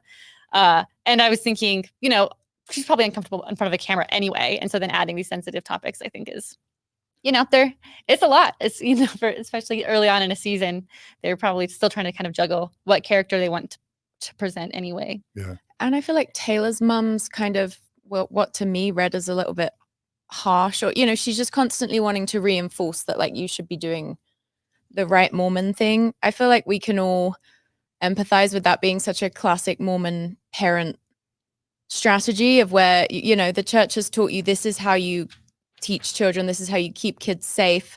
You need to make sure they're adhering to these rules, you know, having these thoughts and behaviors. And that's kind of, in a lot of cases, that's all Mormon parents really know how to do, is to just like reinforce that, because that's what they're told good parenting is. So it's like, and again, a classic Mormon thing is never wanting to validate someone's feelings or validate like someone in a way that would in any way imply that you're giving the okay to a behavior that your church doesn't agree with. And I So think it is complex. Yeah, it's also complex because, like you were saying, how Leanne kind of seems like an extension of the friend group. I think within Mormonism, especially for Mormon moms, there's that idea that, you know, your child's successes and failures are your own successes and failures. And that is, you know, can be told to people pretty explicitly with, if your children leave the church, it is a failing on you as a parent. And so I think that is probably, I think maybe that's partially why Leanne feels like she cannot give an inch, because even if she says, good job, I'm glad, you know, you're moving forward in your probation, she's like, I can't seem like I'm condoning any of the things that have happened. So I have to make sure, that I am constantly saying why it's not okay, so that nobody gets the idea that I'm okay with this, because this looks bad on me now. Yeah, shame is the best parenting strategy. Yeah. I mean, Leanne would come by shame, honestly, because the Mormon Church models a sort of parenting from God to the members and from the church to the members. So how can parents not adopt a shame model, a guilt and shame model, when they're parenting their children? Also, Leanne ends up being one of the main people that really shows up for Taylor and is really there for her. So we have to give her credit, because I mean, I think she ends up being a pretty phenomenal support to Taylor throughout the show. I don't know. That's my impression, but I could be wrong. Yeah, it's complicated. Yeah. Okay, so that's a little bit about Taylor and her mom, Leanne, and that sort of thing. Let's switch to Whitney now and her husband, Connor. It was kind of weird that like they're all of a sudden coming back from Hawaii. It's like, why did they go to Hawaii? They got to get on that Hawaii Mormon influence. And why did they come back all of a sudden? Just coincidentally, Probably is the because show? they got the show. Yeah, Like, I'm wait a sure minute. they were like, well, it's worth going back if the contract is good enough. We're going to talk about the trying champagne for the first time scene, because that Wild. completely baffled me. Why was that interesting to you? Because By the way, I've never tried alcohol. I'm 55. we know I John. still haven't tried alcohol. No, this is And for no our one- non-Mormon listeners. Yeah, so It is a big deal for Mormons to drink alcohol or not drink alcohol. it's a huge deal. Yeah, And yeah. to cross that line, as you can attest to, from having never drunk to drinking for the first time, that's a significant moment. Not to say that people don't sometimes cross it casually, but for Whitney, someone who throughout the season is proclaiming to be, on the Saints side of the Saint Synod She starts divide. with alcohol. What is that? Yeah, well, And and- she's like a 12 out of 10 But Mormon it was so or something. casual. Like, I don't understand. First of all, I don't believe that was like their first time trying alcohol. That seems really unlikely. But if it was, Whitney didn't give any explanation of, I've thought about it, and this is why I've decided to break the word of wisdom. It was just like a complete nothing moment that was just kind of vaguely interesting. Oh, they've never had champagne before. Also, a Utah realtor, I doubt they would give you champagne. I feel like that was Yeah, set up by the absolutely. show. So I'm like, what is the explanation for that scene? Why did Whitney want to be seen drinking? Why would she choose that to be her first time drinking? It made no sense to me. I would love to know if that was another moment that kind of shows that it's non-Mormons that are making it and that it's for non-Mormons, because that is such a wild moment. And perhaps they had a conversation that they cut and they made it seem so flippant, because for most viewers, just like maybe they wouldn't even consider that drinking alcohol, because you just took a sip, said it's gross, kind of made a big deal about spitting it in the sink, then threw it away. But I think for your average Mormon, especially a devout Mormon, even an ex-Mormon, the first time you're trying alcohol tends to be very ceremonious. Even if you do it quickly, there's a lot of internal dialogue. There's a lot of shame. There's a lot of processing that goes into it. And so it was really interesting how flippant they made it. That kind of felt like it was missing the mark on Mormon culture that way. Yeah, I'm so confused, because I'm like, for her to be a self-proclaimed, like, believing Faithful. active Mormon, Yeah. it's like some kind of deconstruction or degradation of faith would have to happen for you to be willing to cross that line. What was it? We don't hear about it. But then for the rest of the season, she continues to tell us that she's, active, believing, cares about the church. But she also says, "Oh my God," casually. And she says that, she swears a lot. And so, very but interesting. again, just Yeah, alcohol like Mormons just don't feels... say, growing up, you'd never say, "Oh my God." That's terrible. That's saying the Lord's name in vain. That's Mormons say, "Oh my gosh." They say fetch. They say, "Oh my heck." They don't say, "Oh my God." They will but literally have sex before marriage rather than say, "Oh my God," as Oh, we learned. Yeah, absolutely. I also just wonder how much Whitney was just trying to, this Big Tent idea. They're trying to evangelize a Big Tent Mormonism. I wondered about that. And then I also wondered if it's just like sitting around thinking, this is reality TV. How do we do something shocking? I know we'll find one of the cast members who's never tried alcohol, and we'll have this dramatic moment of them drinking alcohol for the first time. Don't you think there's some of that? They didn't make it dramatic, and they gave no explanation for why she was suddenly willing to. It was weird. It was so off. strange. It was weird. If anyone has answers, please let us know. Yeah, that was weird. Okay. What about the weirdness around Whitney talking about her husband Connor? And I know this comes up a little bit later, but basically when Whitney is talking to the girls, the women, about her husband Connor. She has this big disclosure. Do y'all want to kind of set the stage for that and what you thought of it, Alyssa? Yeah. So a little bit earlier, right when they are, when Whitney and Connor are talking, they're the couple that just got back from Hawaii. They say that the reason that they went to Hawaii, they're discussing this before Whitney's talking to the other women, is because Connor Whitney found out that Connor had been on Tinder, had been messaging and sexting with women throughout their entire marriage. So that's a pretty big Which deal. blew me away. How can a marriage Yeah. survive that? Like, Yeah, the absolutely. whole marriage? And it was really strange because then they threw in the porn addiction, so Utah, so Mormon line, but they're also equating these to the same thing, where someone using porn and someone, cheating on you with multiple women on Tinder, sexting other women For the entire marriage. For the entire marriage for Yeah. years. Exactly. And there was even another one of the girls that was like, "Oh well, the porn addiction, that makes sense that he would be confused sexually, but it was Right, weird." exactly. Yeah. So that's the scene that's happening as we see Whitney and Connor. They're talking about this. Connor is devastated. He's saying, "I've hurt you so much." Whitney is saying she's also devastated. And then Whitney decides that she wants to disclose this to the women. She hasn't disclosed this to anybody, but in order to make MomTok move forward after the big rift, after the scandal, they need to be open about everything. So she goes to, was it Macy's house? Anyway, they go to one of the women's houses. They have a big conversation. Whitney says she needs to make this big disclosure, and she tells all the women that Connor, A, had a porn addiction, and B, had been having affairs with these women. He said he didn't meet up with any of the women in person, but had been sexting with them throughout the duration of their entire marriage.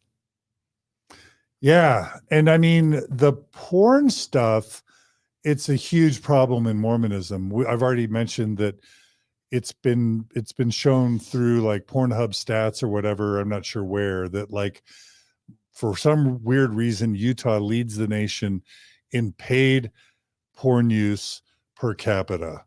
And it's got to be the don't look at the pink elephant dynamic, where because the church is always telling Mormon men not to look at pornography. I don't guess they even bother to tell women, because women aren't sexual beings. And so they don't need to tell Mormon young women to not look at porn. So they just tell Mormon men every time they turn around, don't look at porn. So Mormon men are constantly thinking about not looking at porn, which means they're constantly looking at porn. Like, that part is normal. Is the Tinder part normal? Where like Mormon men are on Tinder sexting other women for a decade? I do think there is a common archetype of Mormon man who has, been corralled into living in this purity culture his whole life, and does like want to be that, but is constantly having to wrestle with the fact that he's not that. And then, it's coming out in weird dysfunctional ways, like being on, that's like a weird thing to do throughout a whole marriage, to be on Tinder, just like swapping nudes with people.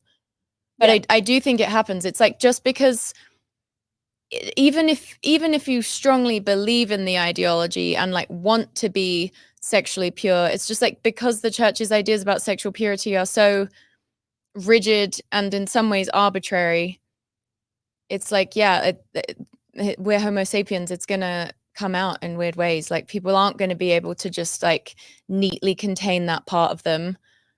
And had they I can just stop talking there, I think.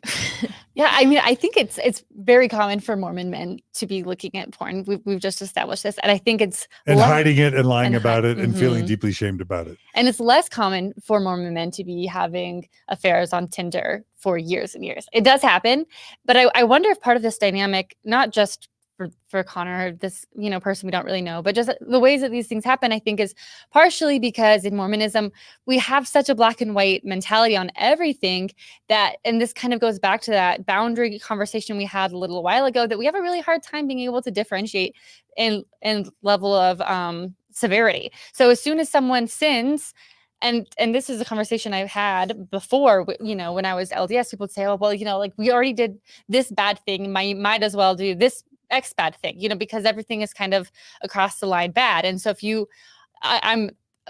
it would make sense to me for a person who feels guilty about using porn or watching porn to then, it makes, take the next step into having an affair on Tinder, because the church doesn't do a very good job of differentiating severity levels. Same thing with like, you're either a virgin exactly. or sin next to murder. So once I've committed the sin next to murder, like Tinder is a small deal. And women are objects either way. So whether it's like porn or they're sending you nudes, either way, they're just an object. You're for like, you. I'm It's, already like, doing something not to that hurt my different. wife. Yeah. I might as well, do just a tiny bit more. And even when the women are talking about it, they don't seem to be like they kind of put them on a very similar playing field. I felt like, at least from the conversation that was shown. It reminds me of the Shaytards guy who had that webcam affair, I think. Oh yeah. And then like the minute she like said something kind of human to him about his kids being cute, he just like flipped out on her and it's the Madonna whore complex of it all. Like this whole show could just be called like Mormon Madonna whore complex. Is there anything to the idea that Joseph Smith, the Mormon Church's founder, had over 30 wives, that in Doctrine and Covenants 132, Mormon scripture, polygamy is actually enshrined as Mormon doctrine? Like, is there something in the Mormon male psyche that they're allowed to have multiple women somehow, if not in this life, the next? Joseph did it. Do you think that's a thing, or am I projecting like what I would expect to happen because I'm so salty at Joseph Smith? I feel like it is just typical repressed male behavior that would be happening regardless, but I don't think it like isn't something that to a man it's like, well, sometimes God lets men have, it's not a thing, but I don't think it's like the thing. And I also think like D&C 132 and so much of the polygamy conversation has to do with women obeying their husbands. And I think that also has to play a factor. And like when you feel like you have a little bit of a position of power, even if you're trying to be equal, it makes sense to kind of just slip in that way and to begin, viewing women more objectively than you otherwise would if you hadn't had all of that conditioning. Yeah. Okay. I also feel like the type of women that are in MomTok are typically the type of Mormon women that will attract guys that just want like the hottest woman they can find. And so there is kind of like a natural like objectification of women sort of built into the relationship. Absolutely. Okay. And then this is kind of a rumor. These are allegations, but this is stuff that friends started telling me. Gerardo mentioned it to me, and I started seeing on Reddit. There are rumors that Connor wasn't actually on Tinder. There are rumors or allegations that Connor was actually on Grindr. And as I understand it, Grindr is the app for men to find other men, and that they swapped Tinder out for Grindr. But these are rumors, allegations. This is all gross, seedy stuff, I guess, to be speculating. Yeah. Do we know any basis for that rumor? Is there any reason, anyone? I mean, it's been decently reported, and I've heard this from multiple sources. The main reasons people are saying is because they said sending pictures, you can't send pictures on Tinder. Well, I just imagine he probably just got their numbers to do that. Yeah. Well, okay, so y'all haven't heard those rumors that actually he's been seeking men, because there's a point where didn't Whitney say something about him being confused? And when you're like looking at porn, man looking at female porn or sexting, I don't use the word confused there, right? Said he was looking at porn, so he was confused. Yeah, I don't know. So anyway, I'd have to know more about what the rumors are. Okay, so y'all haven't heard much about that. Not really, not enough to speculate on. Yeah, and I feel like with a show this big, like a rumor like that will like simply exist regardless, so it's hard to say. Yeah. Okay. All right. I just thought if viewers or listeners want to email us or want to make comments about that, if anyone knows more about that, let us know. Okay. As they were introducing Mikayla, there was a bomb that got dropped as far as I'm concerned. They're basically introducing Mikayla, and they mentioned that she had a baby at age 16 as a Mormon girl. And then they just casually dropped that the guy that she had a baby with was 21. And I don't know much. I'm not a lawyer, but I do the math. As I understand it, minors aren't supposed to be having sex with adults. A 21-year-old, 5 years older, having sex with a 16-year-old. Immediately, I was thinking statutory rape. Yeah. And then I look up Romeo and Juliet laws in Utah, and I discovered that as long as you're less than 10 years older and the woman or the younger person's over 16, so 16 or 17, as long as you're 26, you can have sex with the 16-year-old in Utah. And as long as you're 17, you can have sex with the 17-year-old. And that's called Romeo and Juliet laws. Now, I'm not a lawyer. I could be wrong. Were y'all shocked at the at the statutory rape sort of age differential there or not? I guess it's not statutory rape in Utah. Did y'all even notice that? Definitely noticed. Okay. Definitely. Yeah. And the fact that they're still together was interesting. We didn't really get a lot about her and their dynamics. They just kind of brushed over that. Yeah, they brushed over that, which did feel very odd. Yeah. Did you notice that, Samantha? I think I was just mostly focused on her having a baby at 16. But I don't remember if I heard the 21 thing, but that is pretty wild that a 16-year-old can have sex with someone up to 26. Yeah, 10 years, that feels... I'm like, I kind of understand like the premise a little bit of a law like that, but I feel like 10 years is like an insane amount of, like, I feel like it should be like 2 years, or, you know what I mean? Just so they're really close in age. Yeah, Trevor, our good friend Trevor Anon, he's actually citing Utah Code 76-5-401.2, because I'm pretty sure I looked it up. And someone else, Christiana Claire Georges, says, yes, John, that is true. So I think that what I just stated is Utah law. And, you know, again, we can't discount the fact that Joseph Smith, as like a 38-year-old, was marrying 14-year-olds.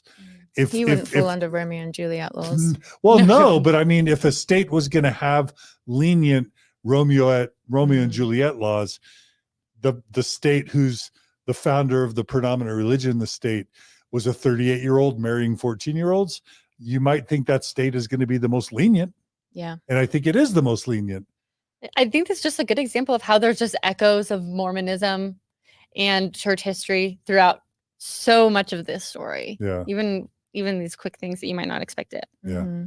So there's this brunch scene at I think it's called Sunday's Best, or so, you know, Brunch Hard. I've been there. It's great. Where Taylor is meeting with some friends, and she talks about some breast augmentation she had. Did y'all find anything interesting about that brunch? Well, I just loved that they were talking about plastic surgery so much throughout this, when we just did an episode about plastic surgery recently, and how open they were about that.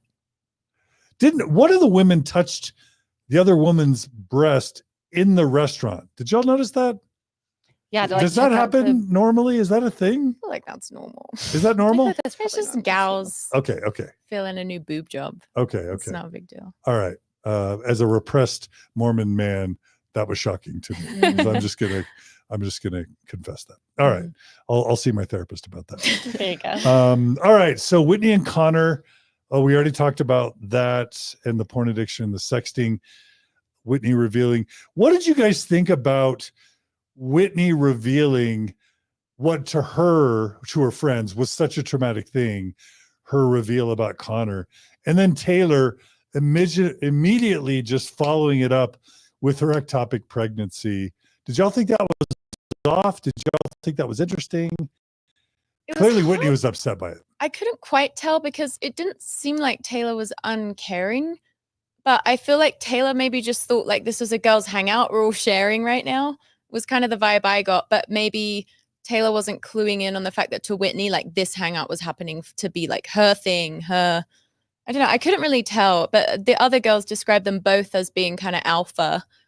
And so maybe they're just each used to kind of having the spotlight, and it was just a bit of a clash. It's like introducing the power struggle that's going to be a core theme, maybe. Yeah. And I mean, it is hard to tell too, like how much of the conversation they're cutting. But yeah, that is really interesting because I think we just kind of see that tension in their relationship so much. And I had mixed feelings because on the one hand, I was thinking like, Taylor, you know, hold on, give her a little bit more validation first, like hear her out. But then on the other hand, it seemed like, yeah, they were kind of both mutually sharing. Like it seems kind of, I don't know, surprising that Whitney was like revealing this thing that would be kind of embarrassing. She was like, no, I want to linger on this more embarrassing detail more. It could be that Taylor was like trying to be like, I have my shit too. Like I'm trying to, you know, take the attention off so that it feels less embarrassing in some ways. So I don't know. Those types of like, you know, trauma conversation dynamics are really hard. One thing I did notice about that conversation is, so Taylor's saying she had a miscarriage, and then one of the other girls said to her, are you going to be more careful moving forward? Like, as in like, you're going to be careful not to have a baby with this guy, right? And then Taylor was like, I'm just like so like overwhelmed right now. Like just didn't respond. Like it was so clear that they like at least passively wanted to try and have a child during this super turbulent early time in their relationship where she's nowhere near ready to decide whether she wants to marry this guy. Again, just the casualness with which children are all a part of this is so disturbing to me. And isn't that a really important on-brand Mormon theme about Very. women having way too many babies way too early? Is that Mormon? Yeah, and it's also So giving like Mormon. the Kardashians. So that seems there's some culture that I just like don't understand or relate to that is just so eager to have a child in a new relationship to kind of like lock it down, solidify it. Yeah. But she didn't want to even lock him down, so that's why it's confusing. Yeah. All right. Well, episode 1 ends sort of featuring Taylor and Dakota, and they meet at Tsunami, one of my favorite sushi restaurants. The show is not endorsed by Tsunami, but I do love it. Open to a brand deal? It's a sushi. Yeah, Yes, maybe. Sure. sushi. Yes. Call me up, Tsunami. They're talking about marriage. You know, Taylor, Dakota mentions, you know, that he's clean, he's sober. Apparently it's from fentanyl, which is pretty serious, right? Pretty serious addiction / sobriety. I was shocked by Dakota basically saying I'm an addict and I'm sober. And then basically Taylor saying, well, sorry, homie, I want to drink and I'm going to go drink tonight. Were y'all shocked by that? I was shocked by how many red flags he was immediately giving me in that conversation. That just felt to me like I mean, we know now that Taylor, you know, she got sober partially because she had to, because she was on probation. But it is interesting how he's saying like, I need to be sober. I need my partner to be sober. Mm-hmm. She enjoys partying. We learned that it's too much, but regardless, they are clearly non-compatible in how they plan to approach substances. And the fact that he's really wanting her to follow his style. Yeah, I think it's always a red flag when a man really wants a girl. Like he wanted Taylor, he wanted the really hot bad girl. But then he's voicing that he wants to get married in the temple. He doesn't want a woman who drinks, who parties. And it's like, well, just by all available data, she's not what you're looking for, but she's really hot. So you want to, the whole thing of just men trying to like change the bad girl into the good girl that they want is just always a red flag to me. And he was saying like, I can't believe I'm dating Taylor Frankie Yeah. Paul, like, because she had so much social capital and status already. So that was just kind of icky. And there was another when they were on the way to the restaurant, they were joking about how he hadn't made a reservation.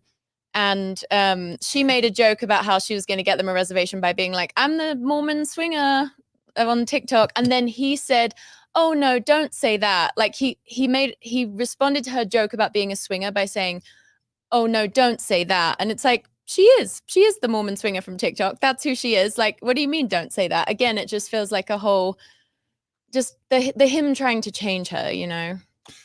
Yeah. Well, I love that perspective. I was blind to all that. One, because I'm a guy. I and knew two, from that conversation what he was going to turn into. Like from that well, first conversation, the red flags were. Okay. Well, that's fair. I read the book Empire of Pain about opiate addictions nationwide. Utah, again, bizarrely has a higher than per capita opiate addiction / prescription drug abuse rate, as I understand it, especially with Mormon women. But I was just feeling sad for Dakota. I know how serious opiate addiction can be. It can definitely be fatal. Here he is saying, I'm trying to stay alive in my mind. And she's saying, but I want to party. So why doesn't he date someone who's sober like him? He's in Utah. He couldn't be in a more perfect spot to find a woman who doesn't drink. She is pregnant with his baby, and maybe she wasn't maybe at he that loves point. her. She wasn't at that point. She wasn't? No. That Well, wasn't she was part having of an her. ectopic pregnancy at that point. She'd miscarried. So I think by that point. I mean, I got confused at the time. I don't There might be think many it's babies. It's obviously like a lovely thing to do if you start dating someone and they're in recovery and they say it would really be helpful for me to have a partner who's sober. Though that doesn't really make sense in, you know, when she was saying, I like to have a couple of drinks with my friends sometimes. It's like, that's not really going to affect him if she has a couple of glasses of wine at brunch with her friends, for example. So I'm a little bit whatever about that. I don't know why it needs to be this like all-encompassing sobriety. I understand just around him, like, yeah, that's a super valid like request to make. But I also don't think it's like on her to go sober for him. Like it's on him to find a Yeah. partner that's appropriate for his recovery Yeah. goals. Mormons are bad at Not to just differentiation. shame her for not turning into the thing that he wants her to be or needs her to be. Yeah, Mormons are really bad at differentiation. It's Yes, like exactly. everyone's got to be doing what Exactly. everyone's doing. So you're Yeah. feeling bad for him, though. Yeah, no, I get mean, it. I feel Yeah. bad for everyone on the show. And Yeah. especially as far as being bad at differentiating, she's not just having like a drink with the girls every once in a while. Yes, She's it saying turns like, out it I was- want to get effed up. I want to like, and she's like, It was a talks bit about weird because blacking she was like, out. I'm going to get effed up tonight. Like, what, on their Like, date right night? I was now. like, oh, that sounds like maybe a substance issue then. like by myself because you're sober. Yeah. And that brings us to the dark conclusion of episode 1, where all of a sudden the police are involved and they're Oh, going to but the before house. that, Oh, yeah, go ahead. I just want to Yeah, say, please. I think the way that this is shot is like really sets up the rest of the series. Yeah. So right before we see the body cam footage, we hear Whitney and Connor praying in their house. We see them taking care of their babies. So this is like really setting up this saints versus sinners dynamic, because Whitney is literally praying with her husband over their children, perfect Mormon, everything, right? That's what the Mormons are supposed to do, have babies and pray a lot. And then we immediately flip over to Taylor's lowest point, body cam footage, etc. So anyway, I think that Keep just going. like, And then keep going. yeah. So then we flip over to the body cam footage. We see the cops, and this was hard to watch. And I think that episode 1 narratively was not very strong. And I think this was just an interesting choice to have in the, shown to everybody. I felt like I shouldn't be seeing it, but regardless, we hear 911 call. It's a neighbor saying that she's calling for domestic violence. Somebody's yelling, someone's throwing things. They show up at Taylor and Dakota's house. Taylor's clearly extremely intoxicated, is saying that she was scared, that she was thrown in the garage. Dakota's saying, I was throwing you in the garage because you were attacking me and I felt like I needed to, like, my body wasn't safe. She said she peed her pants because she was so scared of him. Yeah, exactly. And then she ends up getting arrested because she throws several chairs. Her daughter was, according to a different podcast I was hearing, where she said that her daughter was in the room, which I think just raises the stakes of that quite a bit. So she's arrested overnight. And do we think that like that night where the police show up is the night of the day where they were at Tsunami? She was wearing a different outfit. I checked. I think it was a different. I think that's what they were trying to have us think. Yeah, but that's but probably not true. But that'd be weird to mess with the timeline that way. It would, I think. I think it was probably around the same, like within the same few weeks, maybe. I just think the storytelling of this episode was just so poorly done that it was kind of confusing timeline what was happening when. Yeah. Well, that was disturbing. And I at that point, I wanted to stop the entire series. I almost quit because I just felt like this is a woman who's clearly mentally ill. Mm-hmm. And this whole reality TV paradigm is just like egging her on, exploiting her mental illness. And it's just a shit show. And it's a disaster. And it's depressing. And it's unethical. That's how I felt after episode 1. And he's in recovery. So it's just 2 people with Yeah. mental health struggle. Yeah. And I'm like, it's not ethical to even cover this. But, then episode 2 happened. But do y'all want to talk about that? Just the ethics of reality TV shows like this, just flat out being unethical or not? I mean, you said you love it, Alyssa. I love reality TV, and I Yeah. also think it's unethical. Yeah. It's something that I think, you can't live with it, you can't live without it type dilemma. Yeah, it can be a useful cultural touch point for talking about things in a way that can be productive, though I don't know what the net positive or negative is there, but it does feel like reality shows like this can add quite a lot or further the discourse.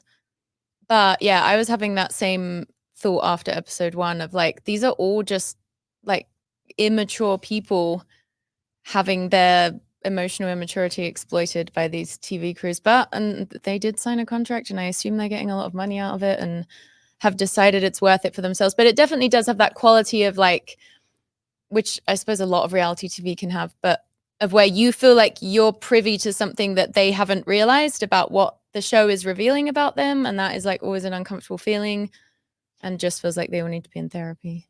And I do hope that, I know that some reality shows do this better than others, that the cast are, having a really good support system while this is being shown to the world right now, and especially where it's blowing up so much. I'm like thinking about them a lot. Call to action to your audience: do not send these people hate comments. Oh my God, yeah. Like I know there has been a lot, especially, I mean, like the men and the women, there has been a lot of pretty heavy criticism of these people. And I think like Taylor is pretty open about how she's made a lot of bad choices and feels really terrible about it. And some of the other women, have made choices that don't look very good on TV as well. But yeah, it is really messy. And I think about, the ethics of signing a contract, but they're not exactly sure what is going to be shot or how it's going to be edited or how it's going to come across. And I agree with Sam that I think it's furthering conversation, and I'm glad that they're like making money off of it, and they're clearly used to having TikTok, their money from social media. They're all of them are the breadwinners of their families, which is really interesting. So this is not completely new for them, but it is murky, especially the way that people talk about it and way people become really parasocial about it, to the point of thinking that they know these people perfectly after watching. And I do one feel episode. like because they're beautiful women, there's just like such an extra layer of like judgment and hatred and like zero grace that they're going to receive, even though there are other reality shows or just other things generally where people are just as problematic or immature, but when it has the veneer that these women have, it's like it triggers people, men and women, in a especially sexist way that can just make people feel so enraged. Yeah. Well, fortunately, I watched episode 2, and did it feel like Taylor brought a different vibe starting with episode 2? Did y'all think that? And I think part of that is because it was so long in between the recording of the pilot Like and 11 months, episode 2. right? Yeah. 11 months, yeah. But she seemed a little more grounded, a I little think less so. unwell. I don't know. But I loved what Britt said about the pendulum swing, because it's so true. And so I was watching it like, I mean, that's good that, it's good to be sober if you've got substance abuse issues. It's and are good required to be by the law. Yeah, like adhering to your probation and all that. But it's also like, problematic to me that she's doubling down in Mormonism rather than being able to kind of like find the root of it all.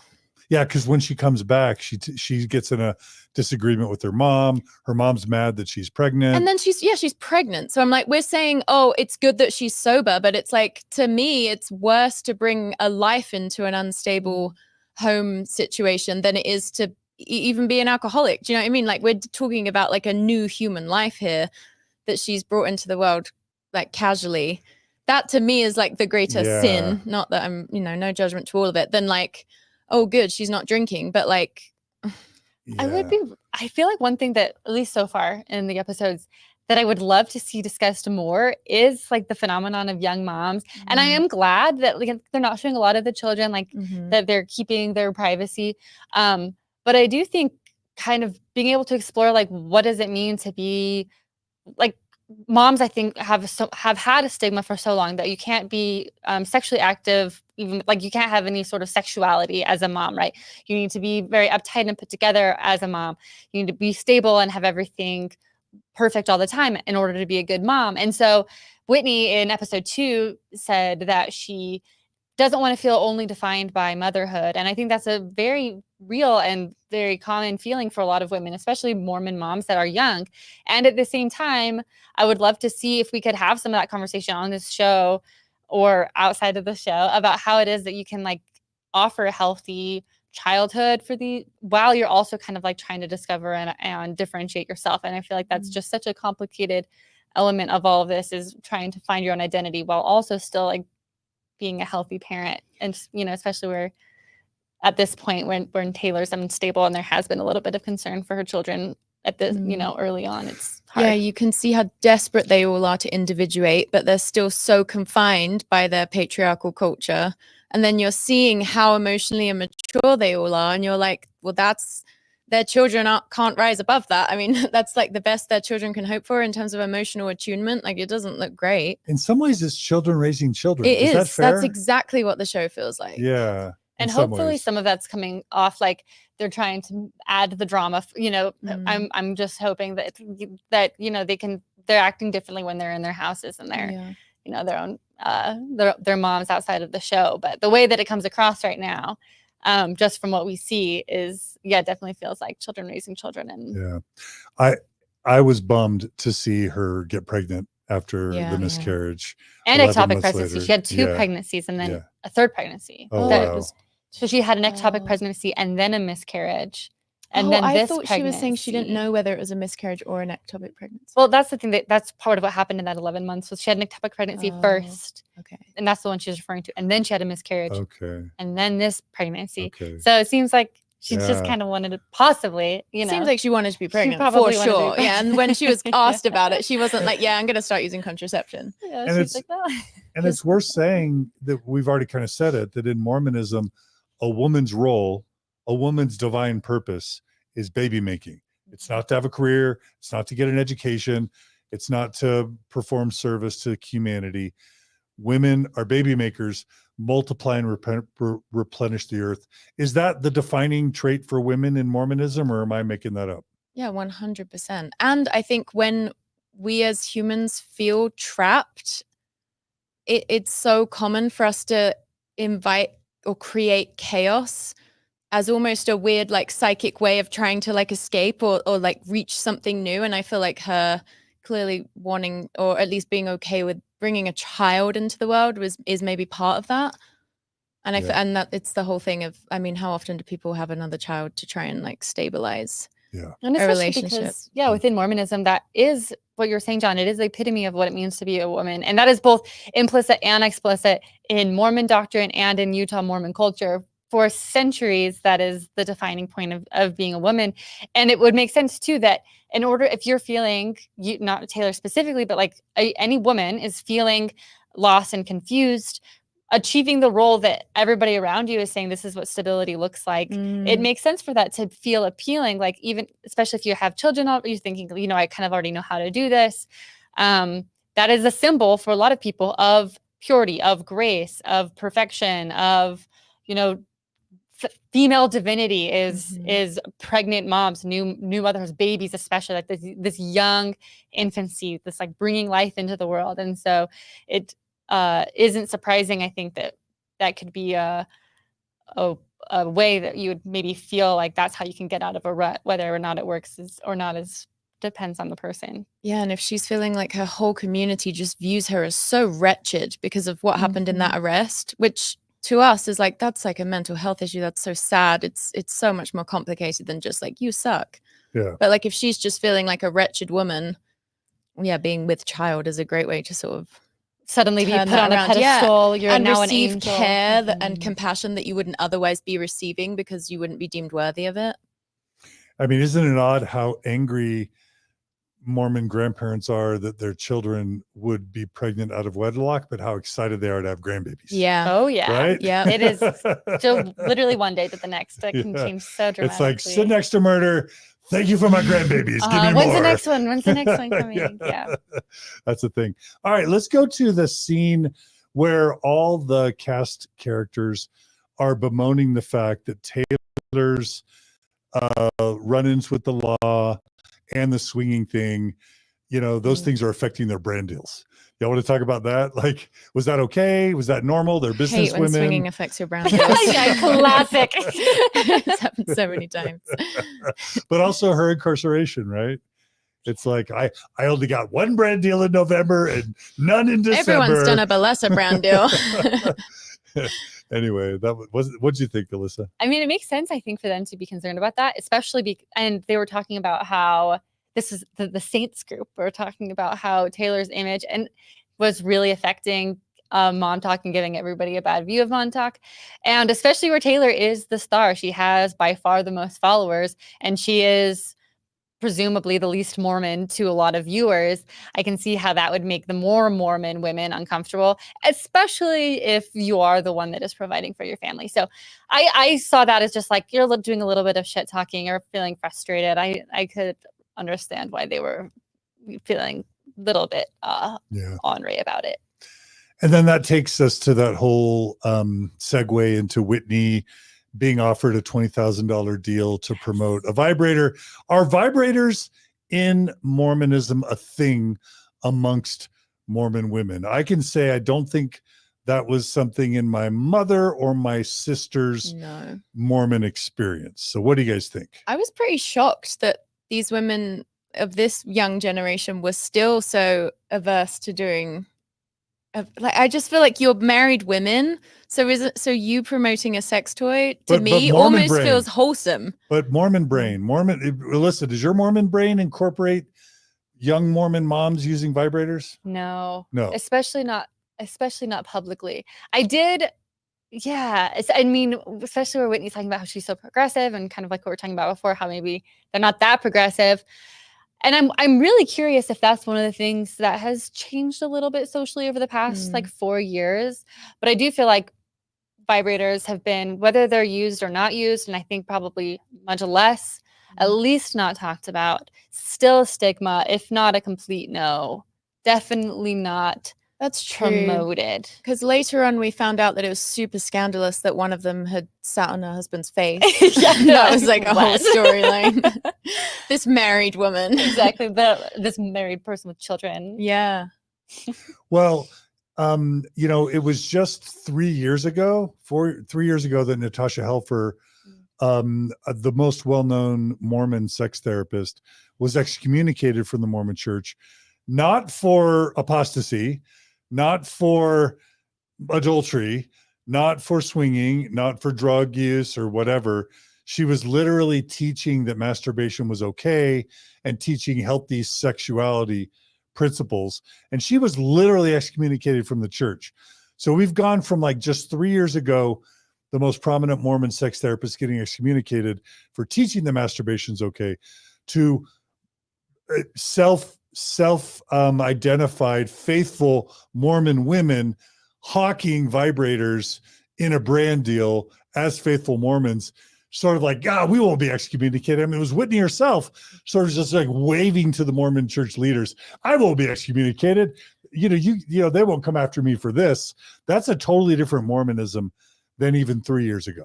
I definitely get what you're saying, but I'm like, Natasha was teaching that like masturbation is healthy, which is, the Mormon Church runs on masturbation shame. So I could see why it's things like. What are vibrators used for, Samantha? Yeah, but Tell they can me. be used in a marital bedroom situation for the woman who has 2 kids and has never had an orgasm. Like then they're But that's absolutely rare. a couple. Isn't that a rarer use of vibrators amongst married women? I honestly have no idea. I'm just saying, like, there's absolutely a place where it could just be a tool that a married couple is using. Okay, all right.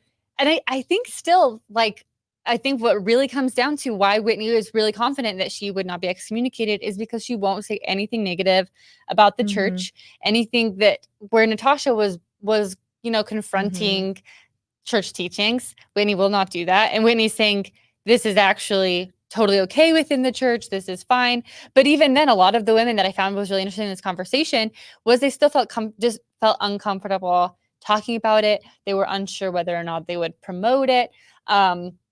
And then we jumped to the conversation with Whitney and Layla says that, yeah, she's 22, has never had an orgasm, has had 2 children. Only dated 4 men Only in her dated whole 4 life. men. Scared every time she approaches orgasm. Yes, that I thought was really, Very really interesting. interesting and extremely Mormon as well, I think. Because Mormon women aren't sexual beings, right? No, of course not. Yeah. You leave that to the husband. Yeah. You just want to have sex purely to have a baby or to make your husband feel better. Exactly. Yeah. Right. But I do think when we jumped to the conversation with Whitney's mom, and I did feel bad for Whitney's mom, And sister. and sister. I'm so sorry. No, it's good. Lexi, Yeah. The sister was chilling though. Yeah.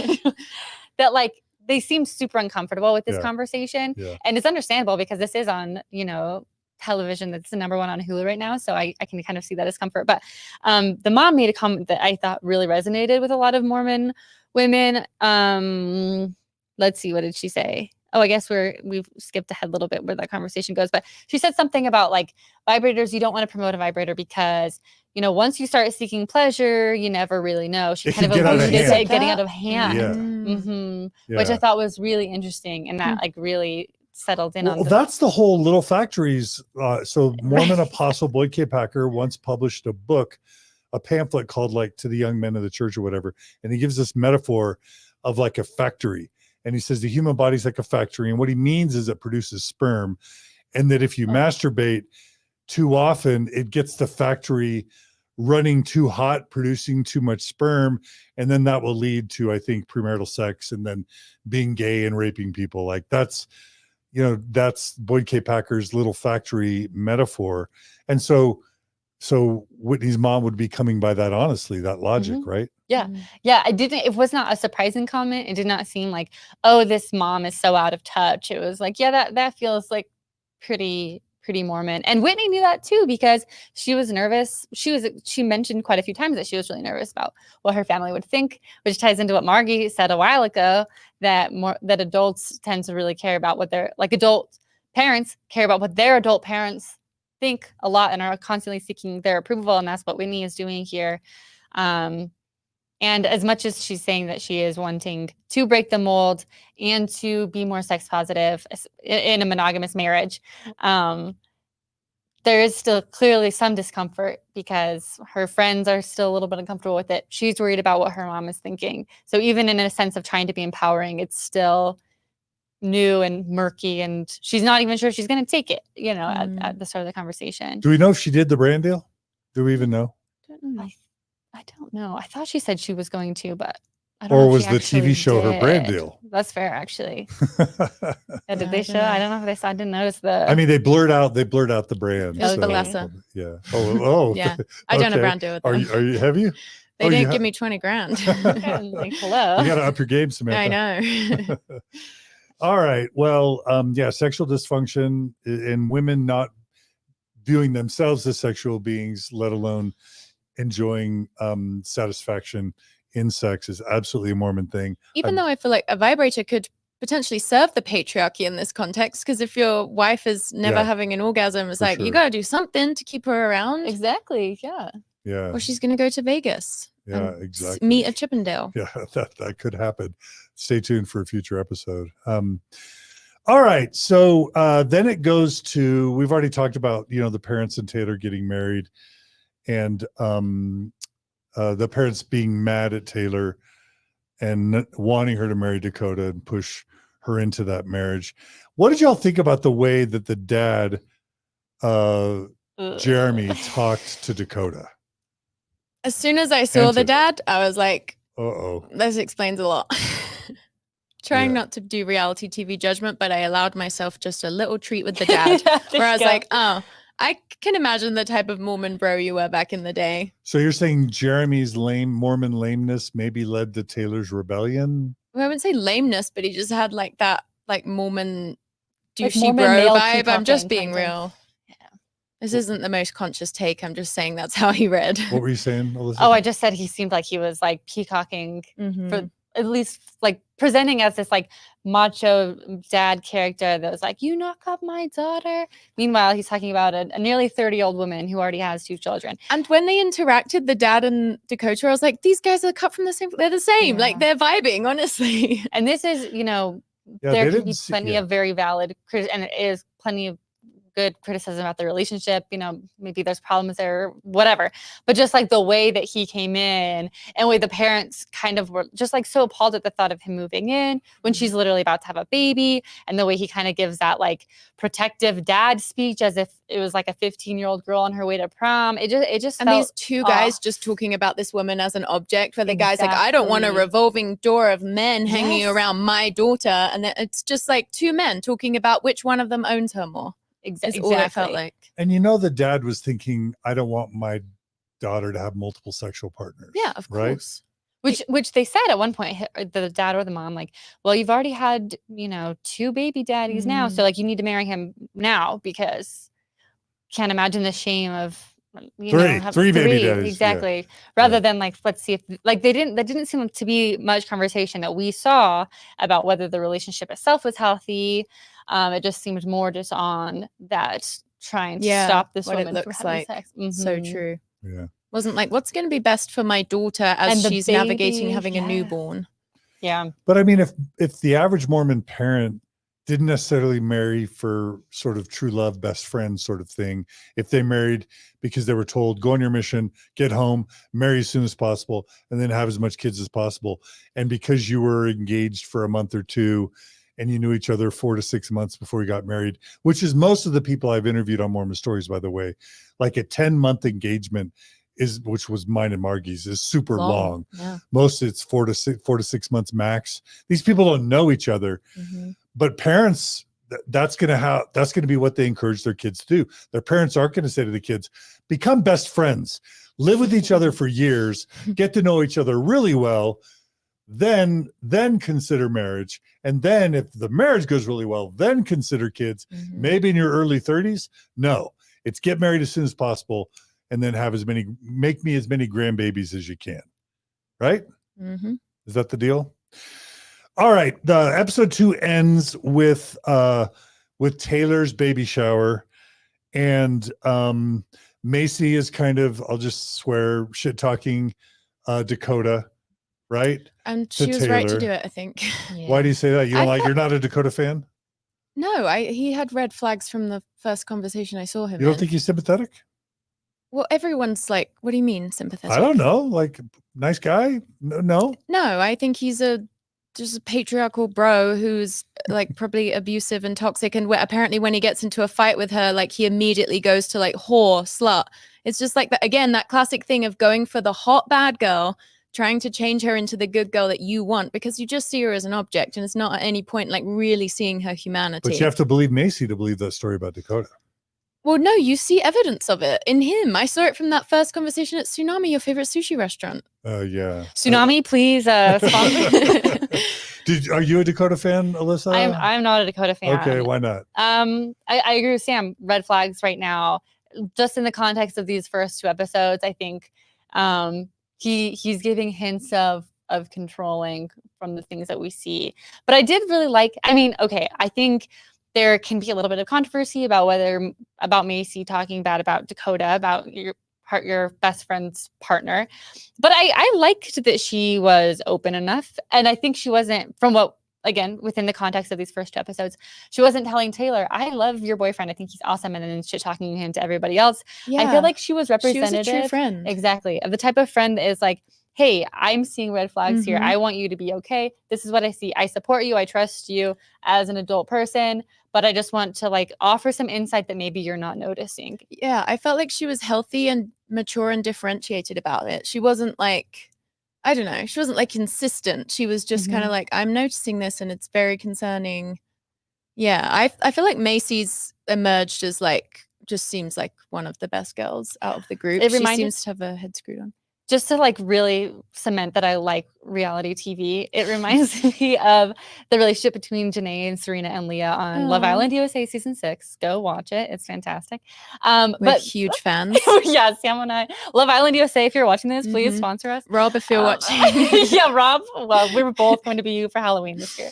But basically, like they're able to have this friendship where they could say, "Hey, I think you're out of line here. I love you, but this was too far." And I think that's something that, in Mormonism, especially, tying it back, I promise, that is so hard for Mormon women, myself included, who were taught to be sweet and people pleasers all the time, to be able to have these real conversations and to be able to have any sort of confrontation, knowing that someone could have a negative reaction. I was impressed that Mayci was able to tell, basically I was impressed that Mayci was able to tell her friend, hey, I think that you made a bad choice here. I don't think your friend was, or I don't think your boyfriend is necessarily a good fit, in a way that was not like trying to start a fight or trying to be gossipy. It was like, it felt very authentic. And I think that we need more of that in the church. The fact that when Dakota and Taylor started dating, he was sleeping with multiple women, which no shame. But then like when they get in a fight, he's calling her a slut and a whore. And like he seems to like look down on her because of the swinging thing. Again, this is why like the trying to turn the bad girl good thing just feels so problematic, because it's like he almost like inherently feels superior to her going into it and feels that he is like, you know, deserves to be kind of like in the guru position to like help redeem her. Like that's just like such a, and that he can still be a saint with as many sexual partners as he wants. Yeah. But the fact that she's had a couple but makes she's her a like a whore. slut. Even though she, as far as we can tell, has been like fully just with him since she's been with him. And yeah.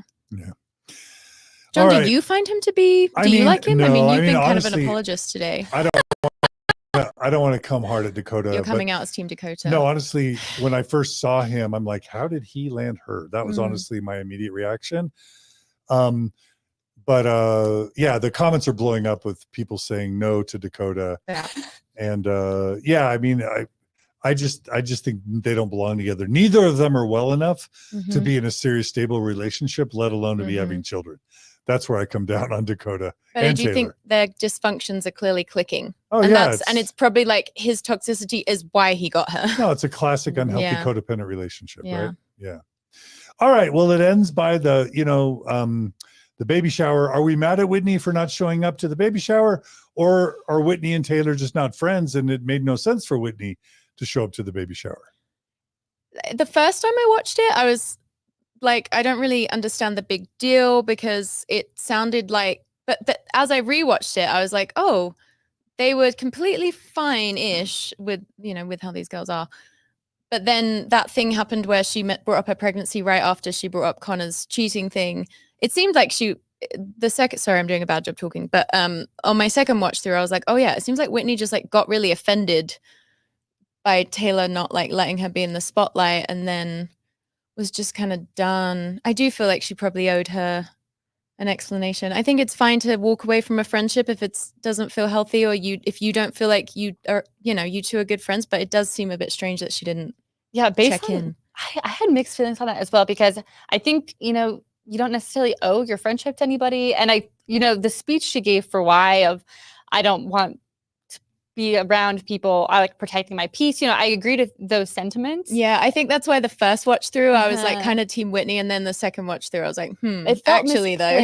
Yeah, it felt misplaced based on the dynamics that we saw. Mhm. And I don't know if there was more. I mean, of course there was more to their dynamic that we didn't see, but based on this, it seemed like they were fine. It didn't seem like there was enough to cause that. And it was like Whitney knew she was making a statement by not going. Mm. Which made me wonder whether that was just theatrics That's for fair. reality TV. You got to have a good storyline, You have Because a little drama. Didn't by this point they knew they were in a show together? Yeah. Mhm. So Yeah. I mean, would the network or whoever the production company want one of the major cast members to not show up at one of the major filmings unless it was all premeditated? This will create drama. I always think that because I'm like, if this wasn't happening in this episode, what would be happening? Yeah. If it would just be a boring baby shower, or I guess maybe they'd find drama, but It would make Yeah. sense to me. What I could possibly see happening is they have like a tiny bit of tension, and producers, I've heard that reality TV is like staged, not scripted. They're kind of just like constantly being like pressed by producers until they like say something. So say the producers are asking Whitney like, hey, like, what do you think about Taylor talking about her pregnancy right after? Did you think that was weird?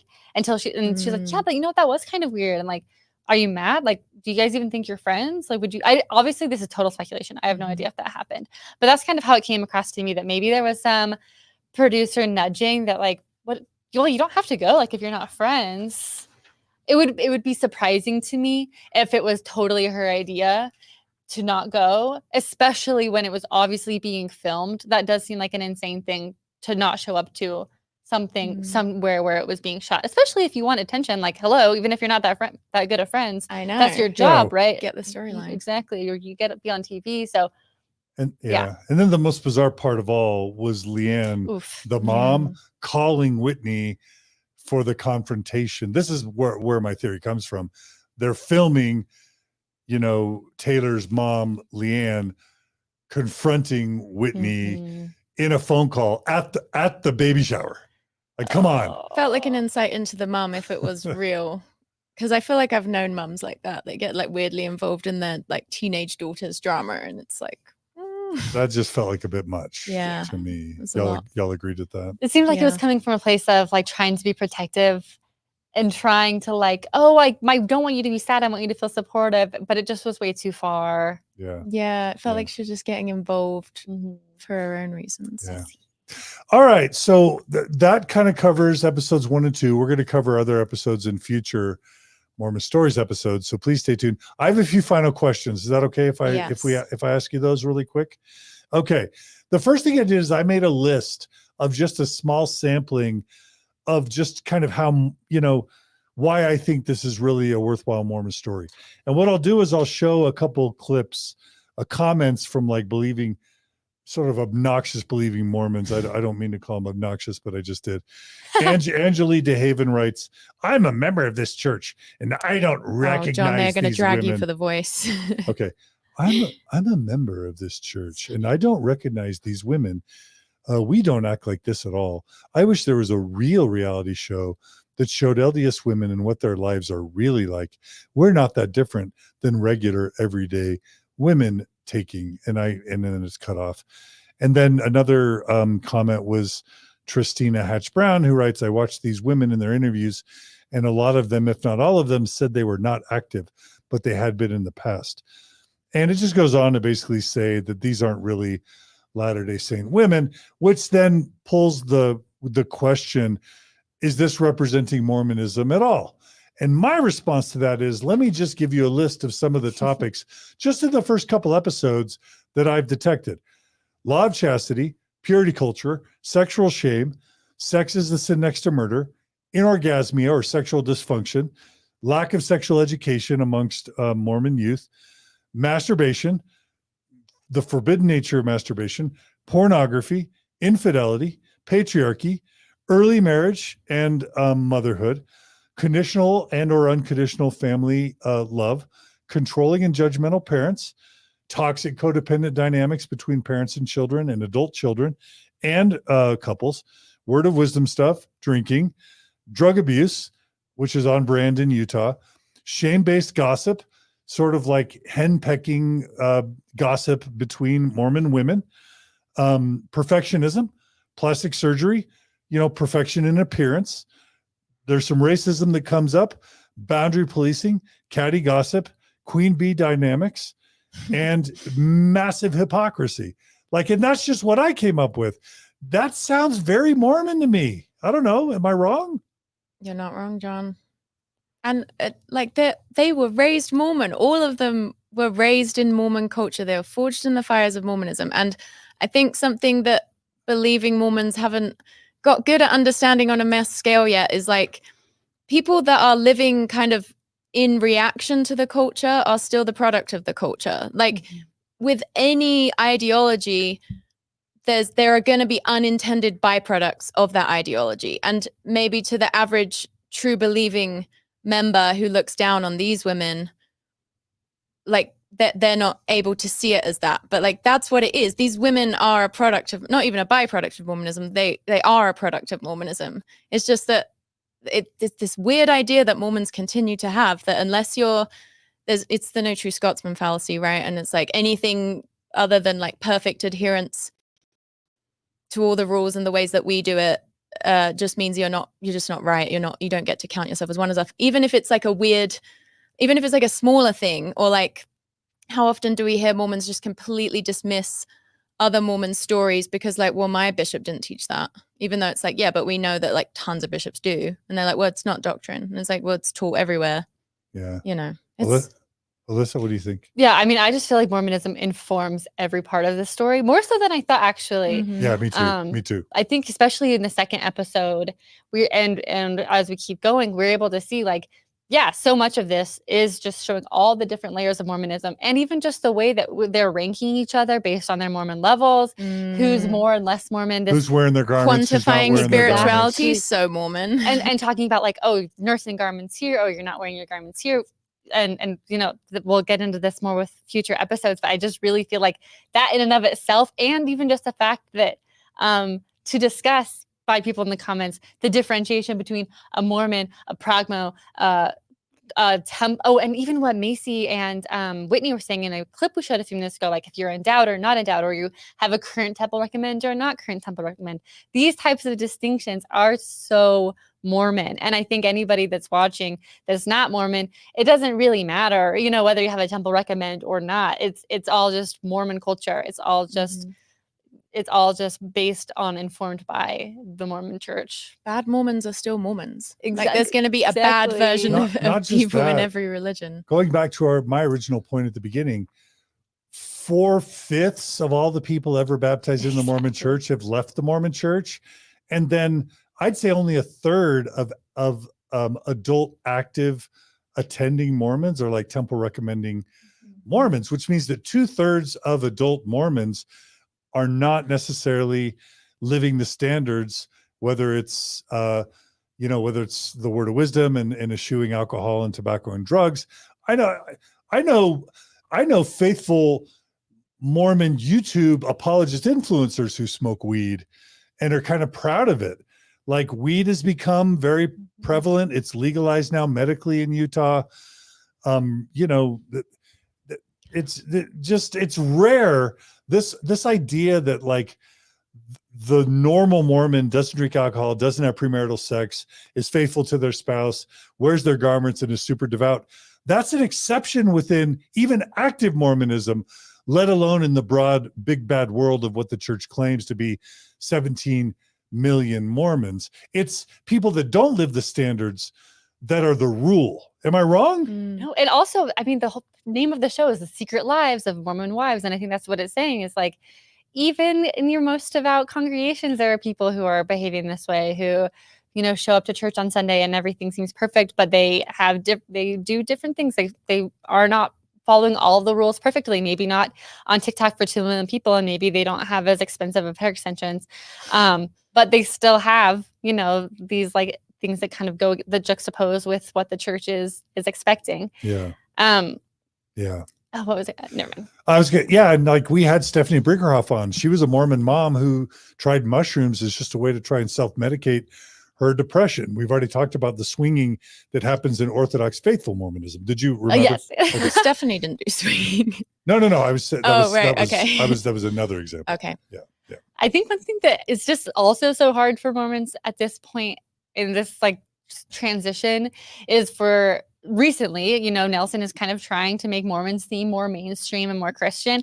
And we are just so confused because as Mormons get more publicity, there's just so many different shows and books and everything about Mormons right now. It's like, on the one hand, we're celebrating like, yay, look, we're looking more mainstream, we're looking more normal, we're not being compared like the Amish as much. You know, maybe we can just kind of be seen as like, oh yeah, we're just like your regular cool Christians. In some ways, that this show should be good for that. I was going to ask that. Is this show bad for the church or good for the church?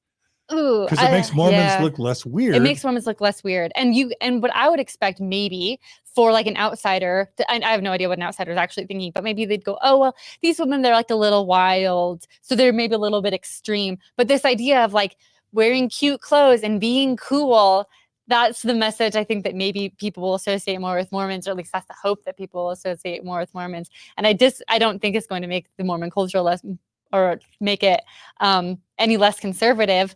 But in some ways, like, it makes them look better. It makes them look less culty. I think so. Sam, I want to bring you in, but let me play Mayci's clip because I think it's really interesting. Mayci did a little TikTok about this exact question. So let's play that clip really quick.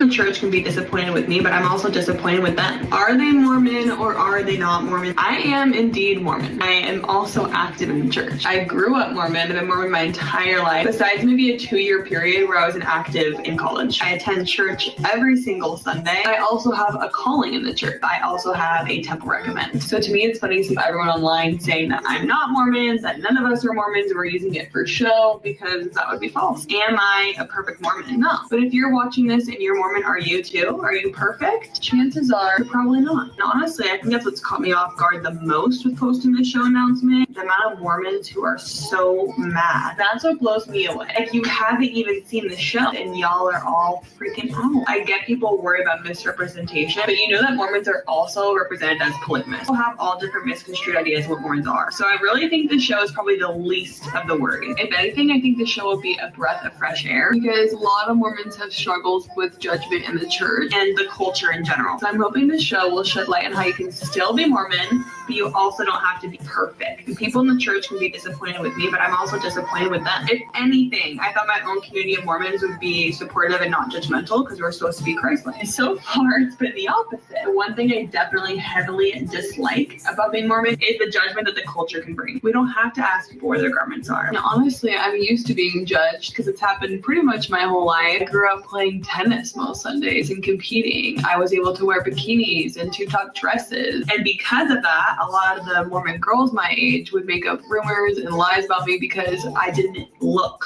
like the stereotypical Mormon. So I just want to come on here and clear the air so now y'all know that I am Mormon. I'm a practicing Mormon. I have a calling, a temple recommend, and I also have multiple piercings, tattoos. But that's the part of the church that I love, when we can all be different, but we can all come together despite differences and love each other and accept each other, because none of us are perfect. perfect. Even if you follow the guidelines to a T, you are not perfect. So now that the air has been cleared, make sure to watch The Secret Lives of Mormon Wives on Hulu September 6th. All right, Sammy, what were you going to say? Oh, I need to go off. Why? No, I'm good. I just think something that isn't being talked about enough is how much the show and the discourse around the show is highlighting how much Mormons conflate spirituality, like having a true spiritual experience, a connection with the divine, with following these arbitrary rules. Like in all of the discussions about like how Mormon are they, it's all just about like what rules are they following or not following. And it's like, how weak is your form of spirituality if it can be degraded by like someone wearing a tube top? Like all the discussions are just so centered around like, what are they wearing? Do they drink alcohol or not? Are they in an open, like none of those things like speak to a true spiritual experience in any way. Those are just like the specific flavors of arbitrary rules that Mormonism has that's supposed to kind of like, markers, right? yeah. And those things are supposed to like, in theory, like back up your like ability to connect with the divine. But all of this is just like, you can so see from the show how much people in Mormonism, whether they're following the rules or not, it's just all about the rules. Like it's not a religion where they'll talk about how like we love the foundation of our church, like love and service and family. And it's like, that's everyone's values. Most people, if you ask them, say they care about love and service and family. Like no one's saying that they're against that, So I just think it's like the thing the church should be embarrassed about is not the fact that there's these people claiming to be Mormon that don't follow the rules well, but they're highlighting how like just bereft of any like true, I don't know, divinity this religion is. And not for everyone. People have obviously like strong connections to the divine within it. But yeah, I just think like the conversation about spirituality being so connected to the rules is just like starting to get really cringe. And I'm like, I don't think the Mormons realize how cringe they're being or how much they're revealing in being so obsessed with that as like, you don't truly, it's like, isn't this supposed to be about like coming closer to God and Jesus Christ? And you're like, just like completely policing each other's hemlines. Yeah, it's absurd. Yeah. It's absurd. Alyssa? Exactly. I feel like, to your question earlier, John, is this show going to be better or worse for Mormons? I feel like the show could be better, but the church's official statement and Mormons' general reaction, I think, is really harmful for Mormons as a whole collectively, because they're showing what they've been saying for years that they're not doing. Mm-hmm. Mormons love to say, oh, everybody says we're judgmental, but we're not. You'll see like Mormon TikTokers all the time be like, we're inclusive of everybody. We bring everybody in. We don't care, how perfect you are. The church is for sinners. The church is for the imperfect. And then as soon as these women begin to call themselves Mormon, they are just bashing so intensely. And they are showing just how close and rigid the church is. And if anything, like it is kind of validating for me as an ex-Mormon, like, see, I told you, like I was feeling like excluded for a reason. And I was feeling like it was so judgmental and difficult to be a part of this community for a reason. And people love to say like, you don't actually have to leave the church. You don't have to be following all the rules. Like, you can, just kind of do a part way. You can kind of cherry pick. Progressive Mormonism is a thing. And just based on like the overwhelming reaction that Mormons are having right now to the show before the show even aired, I think really shows that the general membership of the church is absolutely not okay with people changing any of those outside rules. And this is even with Taylor saying on the show that we're seeing her talk about how she feels like the church is for sinners. The church is to draw closer to God. She's the only person that mentions the atonement in the show, which is supposed to be the most important part of Mormonism. But it's her, the one who's seen as like the weakest, quote unquote, in her testimony, is the only one who's actually talking about her relationship to God and to Jesus. And kind of like what you were saying, Sam, too, nobody in the comments has really cared about if it's Christian at all. Like that seems like that is completely outside of any sort of the conversation about this show. It's mostly about garments and word of wisdom. And even in the defense, it's a defense of garments and word of wisdom. It's like and sexual acting out exactly. or dysfunction. Right? It's like, guys, I think you've made a stone image. Right. Yeah. Like I feel like and Russell has been, President Nelson has been saying so much recently. Yes, like it is his 100th birthday. So he's been saying so much recently about how the whole church is about following Jesus Christ and it's all about Jesus Christ. And that has been almost completely absent from the discourse. Yeah. I have no beef with that video you showed of Mayci, but even just her talking about how like nobody's perfect, I'm not perfect, and then it's like the things we're considering like imperfection are like wearing a tube top, or you know what I mean? I'm like, that's not. Again, what an empty, weak form of spirituality where like your pursuit of excellence, or in Mormonism, it's a pursuit of perfection, is tied to stuff like that. Not like how much can you give grace and compassion to the Taylor Frankie Pauls of the world who are clearly having mental health issues and, you know, acting out on social media and getting arrested. Like how much I feel like a true Christian would be able to like bring grace to all those people. Yeah. Even to the Whitneys guys. Yeah. Maybe even to Dakota. Ooh. Now you've gone too far. Yeah. All right. Myself out. Well, I wanted to also just really quickly get in. The Deseret News did a couple articles on this topic written by Hannah Syriac, who is a former apologist who used to try and do like Book of Abraham truth claims apologetics while at BYU. And then she somehow became a writer for the Deseret News. And the articles that she wrote, one is entitled, Don't Believe Hulu. These are the really real lives of Latter-day Saint wives. That's one of the articles. And the second is The Real Lives of Latter-day Saint Wives. I don't know if that's the same article with different headlines or what. But she goes on to write a couple things that I'm curious to get your takes on, Alyssa and Samantha. She basically interviews a professor that says, honestly, I think this show is hurtful. This professor at BYU says, quote, this show creates a sense of doubt among younger women who see beautiful women gain fame through their choices that contradict moral values that are important to people of faith. Then it goes on to say, we're glorifying something we know is bad for women, says Bogman. When women leave faith, it leads to greater depression. It leads to greater loneliness. It leads to all of these horrible outcomes. She goes on to say, the gist of what is shown on screen is that these women don't need organized religion and they are feeling restrained by faith, and that the roles and obligations suggested by their faiths harming them and stopping them from fulfilling their dreams. All right, let me pause there. So they're basically claiming that people who leave Mormonism are sad, lonely, pathetic, miserable people. Alyssa, has that been your experience? I know a little bit about how your mental health was when you were at BYU. Yeah, my mental health is way better.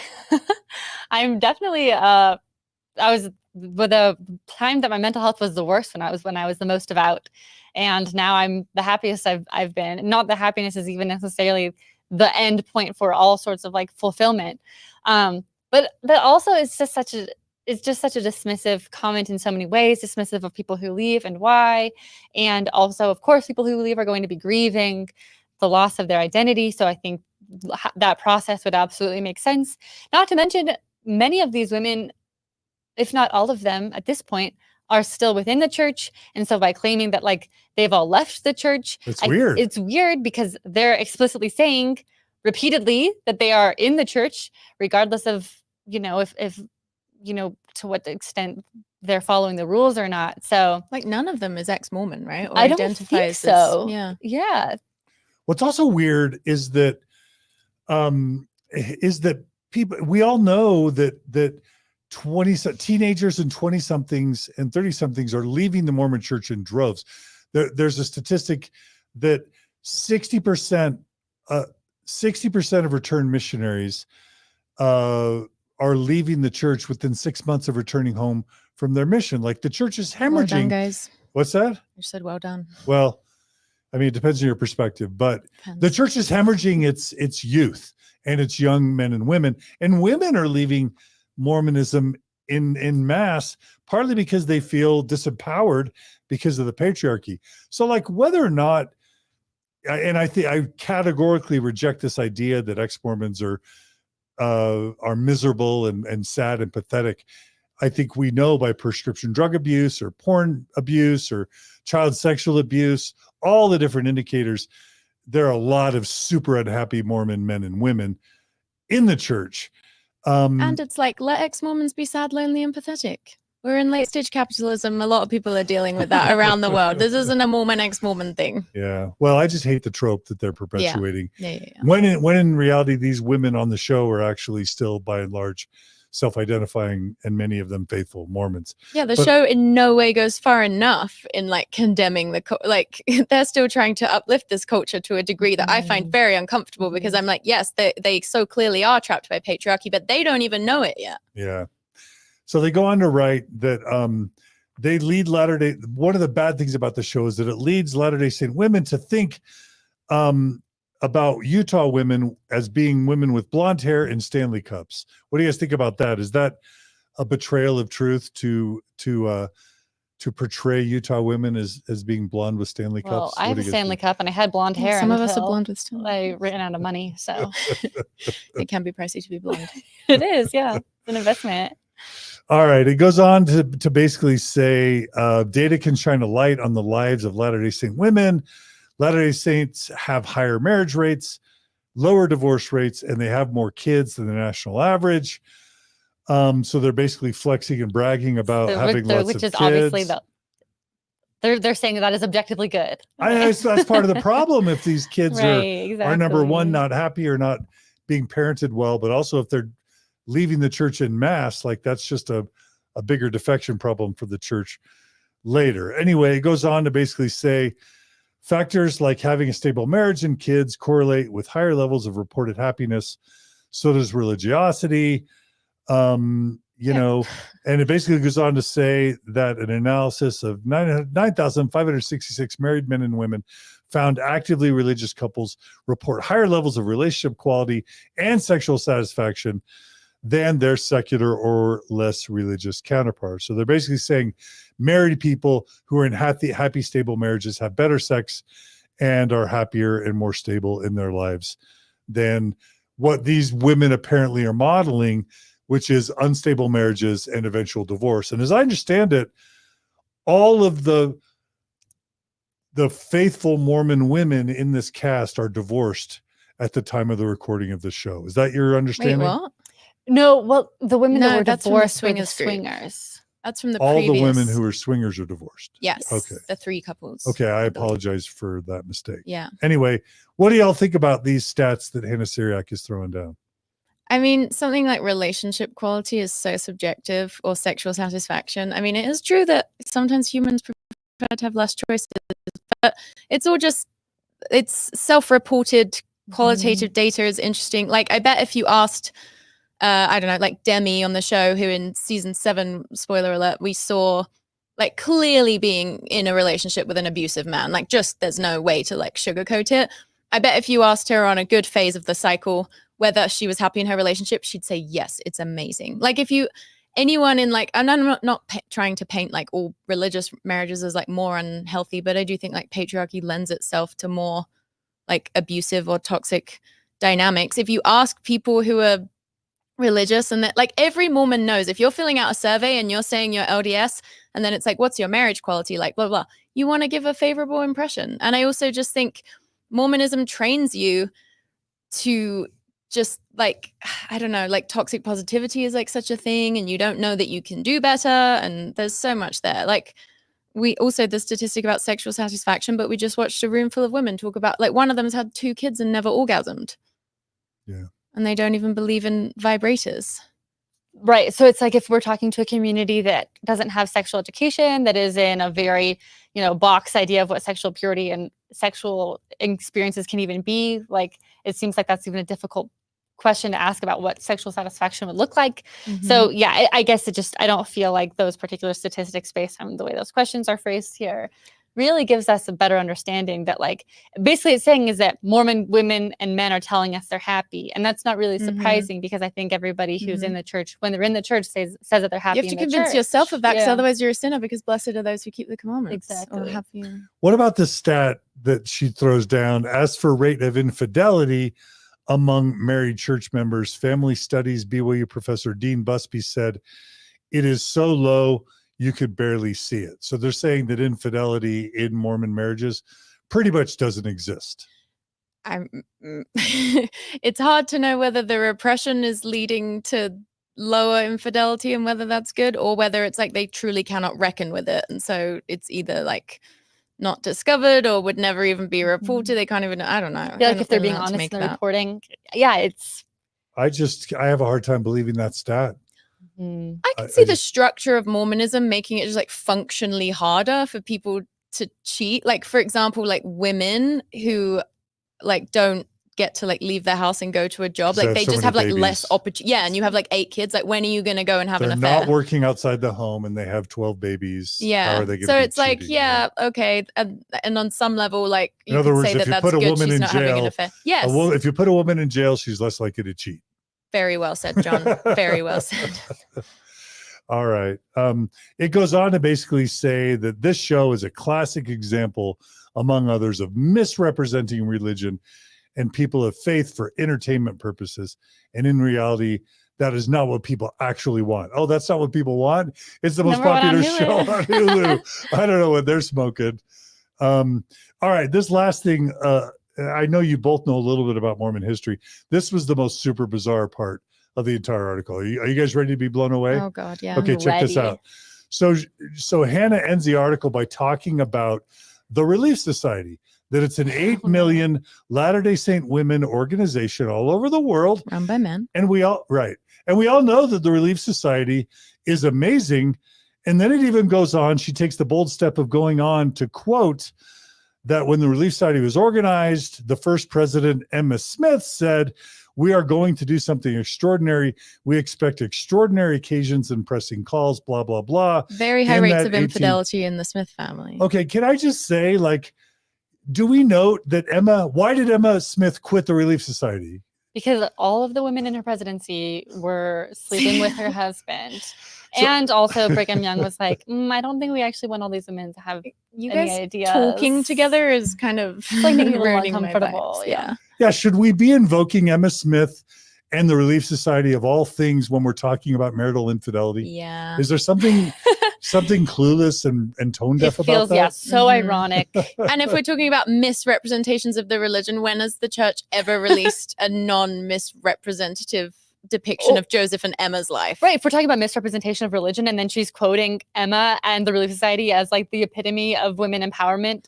Rich. 3 sentences after she's rich. talking about how we're using, these reality TV shows distastefully. Mm-hmm. Which is also kind of going back to that idea too that Britt was saying earlier, like that we have this stigma that reality TV is inherently dumb. And like whether you like reality TV or not, like this is not a show that's supposed to promote faith or, it's just a show about people.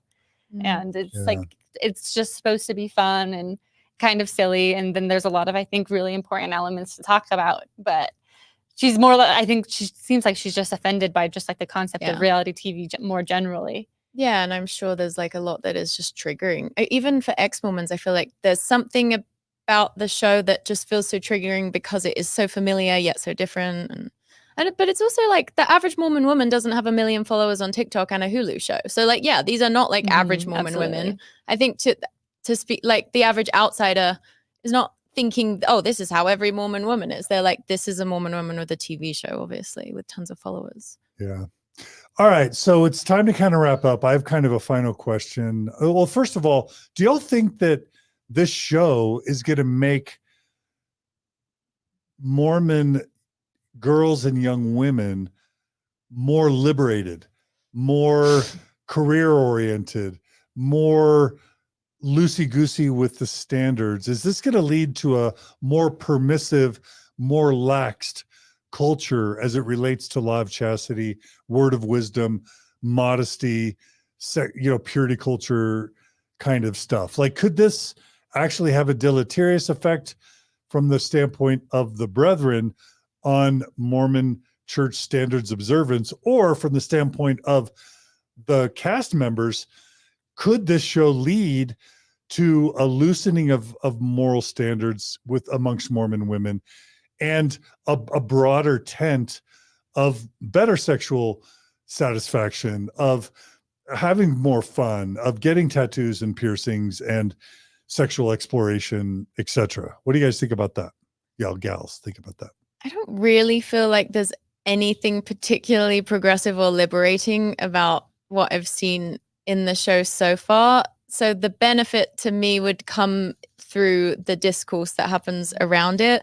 Because as far as I can, like, it's like, yeah, they're like, oh, you can be a bit more loose about, but they're not even really saying you can be more loose about like the law of chastity or anything. I guess they're like, you can have a vibrator, and that's still even said with like a cautionary tale. Yeah, in the story itself. The whole vibe is just like, you can break the rules and still belong to the patriarchal structure. Woo! And it's like, okay, but I'm far more concerned with like, let's deconstruct the patriarchal structure. Like, that's the issue here. And there's ways that even though they're, you know, being liberated in some ways by like breaking the rules and having a glass of champagne, they're also upholding they're also upholding the patriarchy at the same time, because they're still, and this is like no shade to anyone who does this, I truly do not care, but it's like they're still like getting boob jobs, and they're still like falling into this very like hyper feminine aesthetic that is very like, you know, it's very male gazy. And so that you can see how they're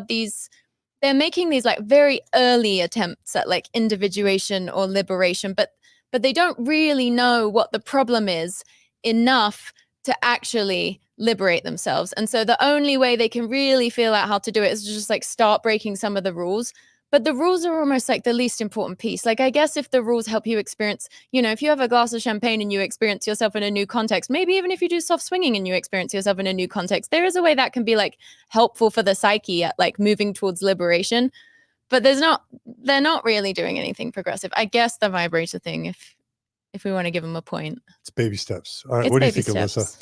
Yeah, I don't think that this show is going to do a lot to drastically change the culture, drastically liberate women and young women.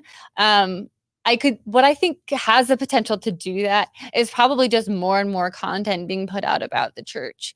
And I think that is probably a good direction, because the church, you know, people are going to just be seeing Mormons living more loose, housewives, and this show, and TikTok, and people writing books, and people, you know, doing what other forms of media exist, podcasts, whatever. I think just showing more and more options is really the only way I can envision this, you know, making young women and girls feel like there's alternate choices. But I feel like if anything, like the discourse around this from Mormons and Mormon leaders, if we're talking about active, fully believing members, they're going to be just really put off by the show. The church is, you know, becoming more hardlined, I think, in response to the show. Members are being more hardlined in response to the show based on the comments that we're seeing, based on the statement that the church came out with even before this show premiered. And so maybe like 5 years down the road, people will be like, oh yeah, remember that show? They were so loose. Maybe I can be loose. But I think like if we're talking about right now in 2024, September of 2024, all of the conversation on this is super shamey. It's kind of like how people were saying 10 years ago that ordained women, like, which had, I think, so much potential, and I think has done a lot of potential as far as, or has done a lot of good in, you know, letting women like pray and general conference and things like that. But the comments wear pants in church. Yeah, like one time maybe you can wear pants on your mission if you're in a certain area. But I think the response from Mormons was just so appalled and so shocked, and like Mormons in conversations were just thinking the whole concept was disgusting. I think that might make Mormon women now who are thinking, maybe garments don't matter as much every single day. Maybe I should just wear them in the temple. They're seeing just bombardments of comments and judgment and probably conversations. I'm sure wards right now are like, did you see that? Like, that was so gross. Like, it wouldn't be surprising to me if like testimony meeting is really being filled with just like quick quips of why this is bad. Again, that statement, how this is like so salacious and not a good thing. That I would think if I was Mormon, it would probably make me more conservative if I was watching it. And there could be a standards retrenchment on the part of the brethren. They see this fear that Mormons will become more laxed about garments and alcohol and sexual exploration, and they crack down even harder. That's possible. Which I think is also related to whatever, I don't remember who it was that said something recently about how women needed to stop wearing yoga pants so they could wear their garments more, which so true. Felt like I've been saying that for years. Like, please. Which in some ways feels like a little bit of a reflection on MomTok specifically, because they are always like in leggings and not wearing garments, and They're doing working it out a lot, though, online. you know. They I are. bet they need to Oh, drop it into a squat absolutely. a lot. Exactly. Like they need to be in like active They're wear to do dancers. what they're doing. Exactly. But the brethren sure don't like that. So I think it's funny how like the most like salacious non-Mormon thing that happens in the show is kind of like the beginning, like the soft swinging scandal, right? That's what started all of this. But even that only happened because the men wanted it to happen. exactly. Like 'Cause, like, even it'd be kind of sexy. the most radical departure from patriarchy in the show, which is like women being allowed to experience pleasure with other men, you know, like a reversal of the Joseph Smith thing, is still just like so driven by the patriarchy in this instance. Also, someone called me out for saying that Demi's husband was abusive, but it was actually Jen's. Oh, That's right. It was Jen's. Yeah. Just felt Yeah, worth we'll get to that. And mentioning. that's a good segue because even though it's time to wrap up this episode, please know that we will be covering the remaining episodes in at least 1 to 2 more Mormon stories. You're having us back for it, right? yeah. You can't Sam and tear I us have away so from much this to We'll now. say. see. We are We'll the see. primary commentators on this show. Okay, so right now I'm going to ask all the commenters to Yeah. say yes Guys, or no. please. Thumbs up. Samantha, thumbs up or I thumbs need to down. watch this. Alyssa, every thumbs up day. or thumbs down. Some Or of you are can- going to want to do a thumbs down. I'm begging you. This is my dream job. or you can give them a rating. You can say Samantha No! 8, Please. Alyssa 9. The goal is to pit women against women here. That's so, right. That's right. Yeah, let's have a little bit of a exactly. secret housewives dynamic right here on Mormon Stories. All right, give them each your number rating. Give me a 10 because this is still a patriarchy after all. Exactly. Right? John will swap us out with different women Next week. in But a like, don't even soft swinging mention it. adjacent There's, move. like more eloquent women that are here next. It's not right. John will not do any swapping of women on Mormon Stories. That will not happen. No, I would love to have you guys back. I hope Britt will come back. Yeah. We hope to have Julie de Azevedo Hanks Yes. as well. She was going to come today, but she was out of town. Anyway, we're going to do more of this. So please know this is just part 1 in a series. We're grateful to Julia and Maven and Gerardo that helped with some of the production stuff. Thanks, Alyssa and Samantha. Do you want to plug your stuff really quick? Thank you. Alyssa, you want to plug your Yes, stuff? I'm a writer.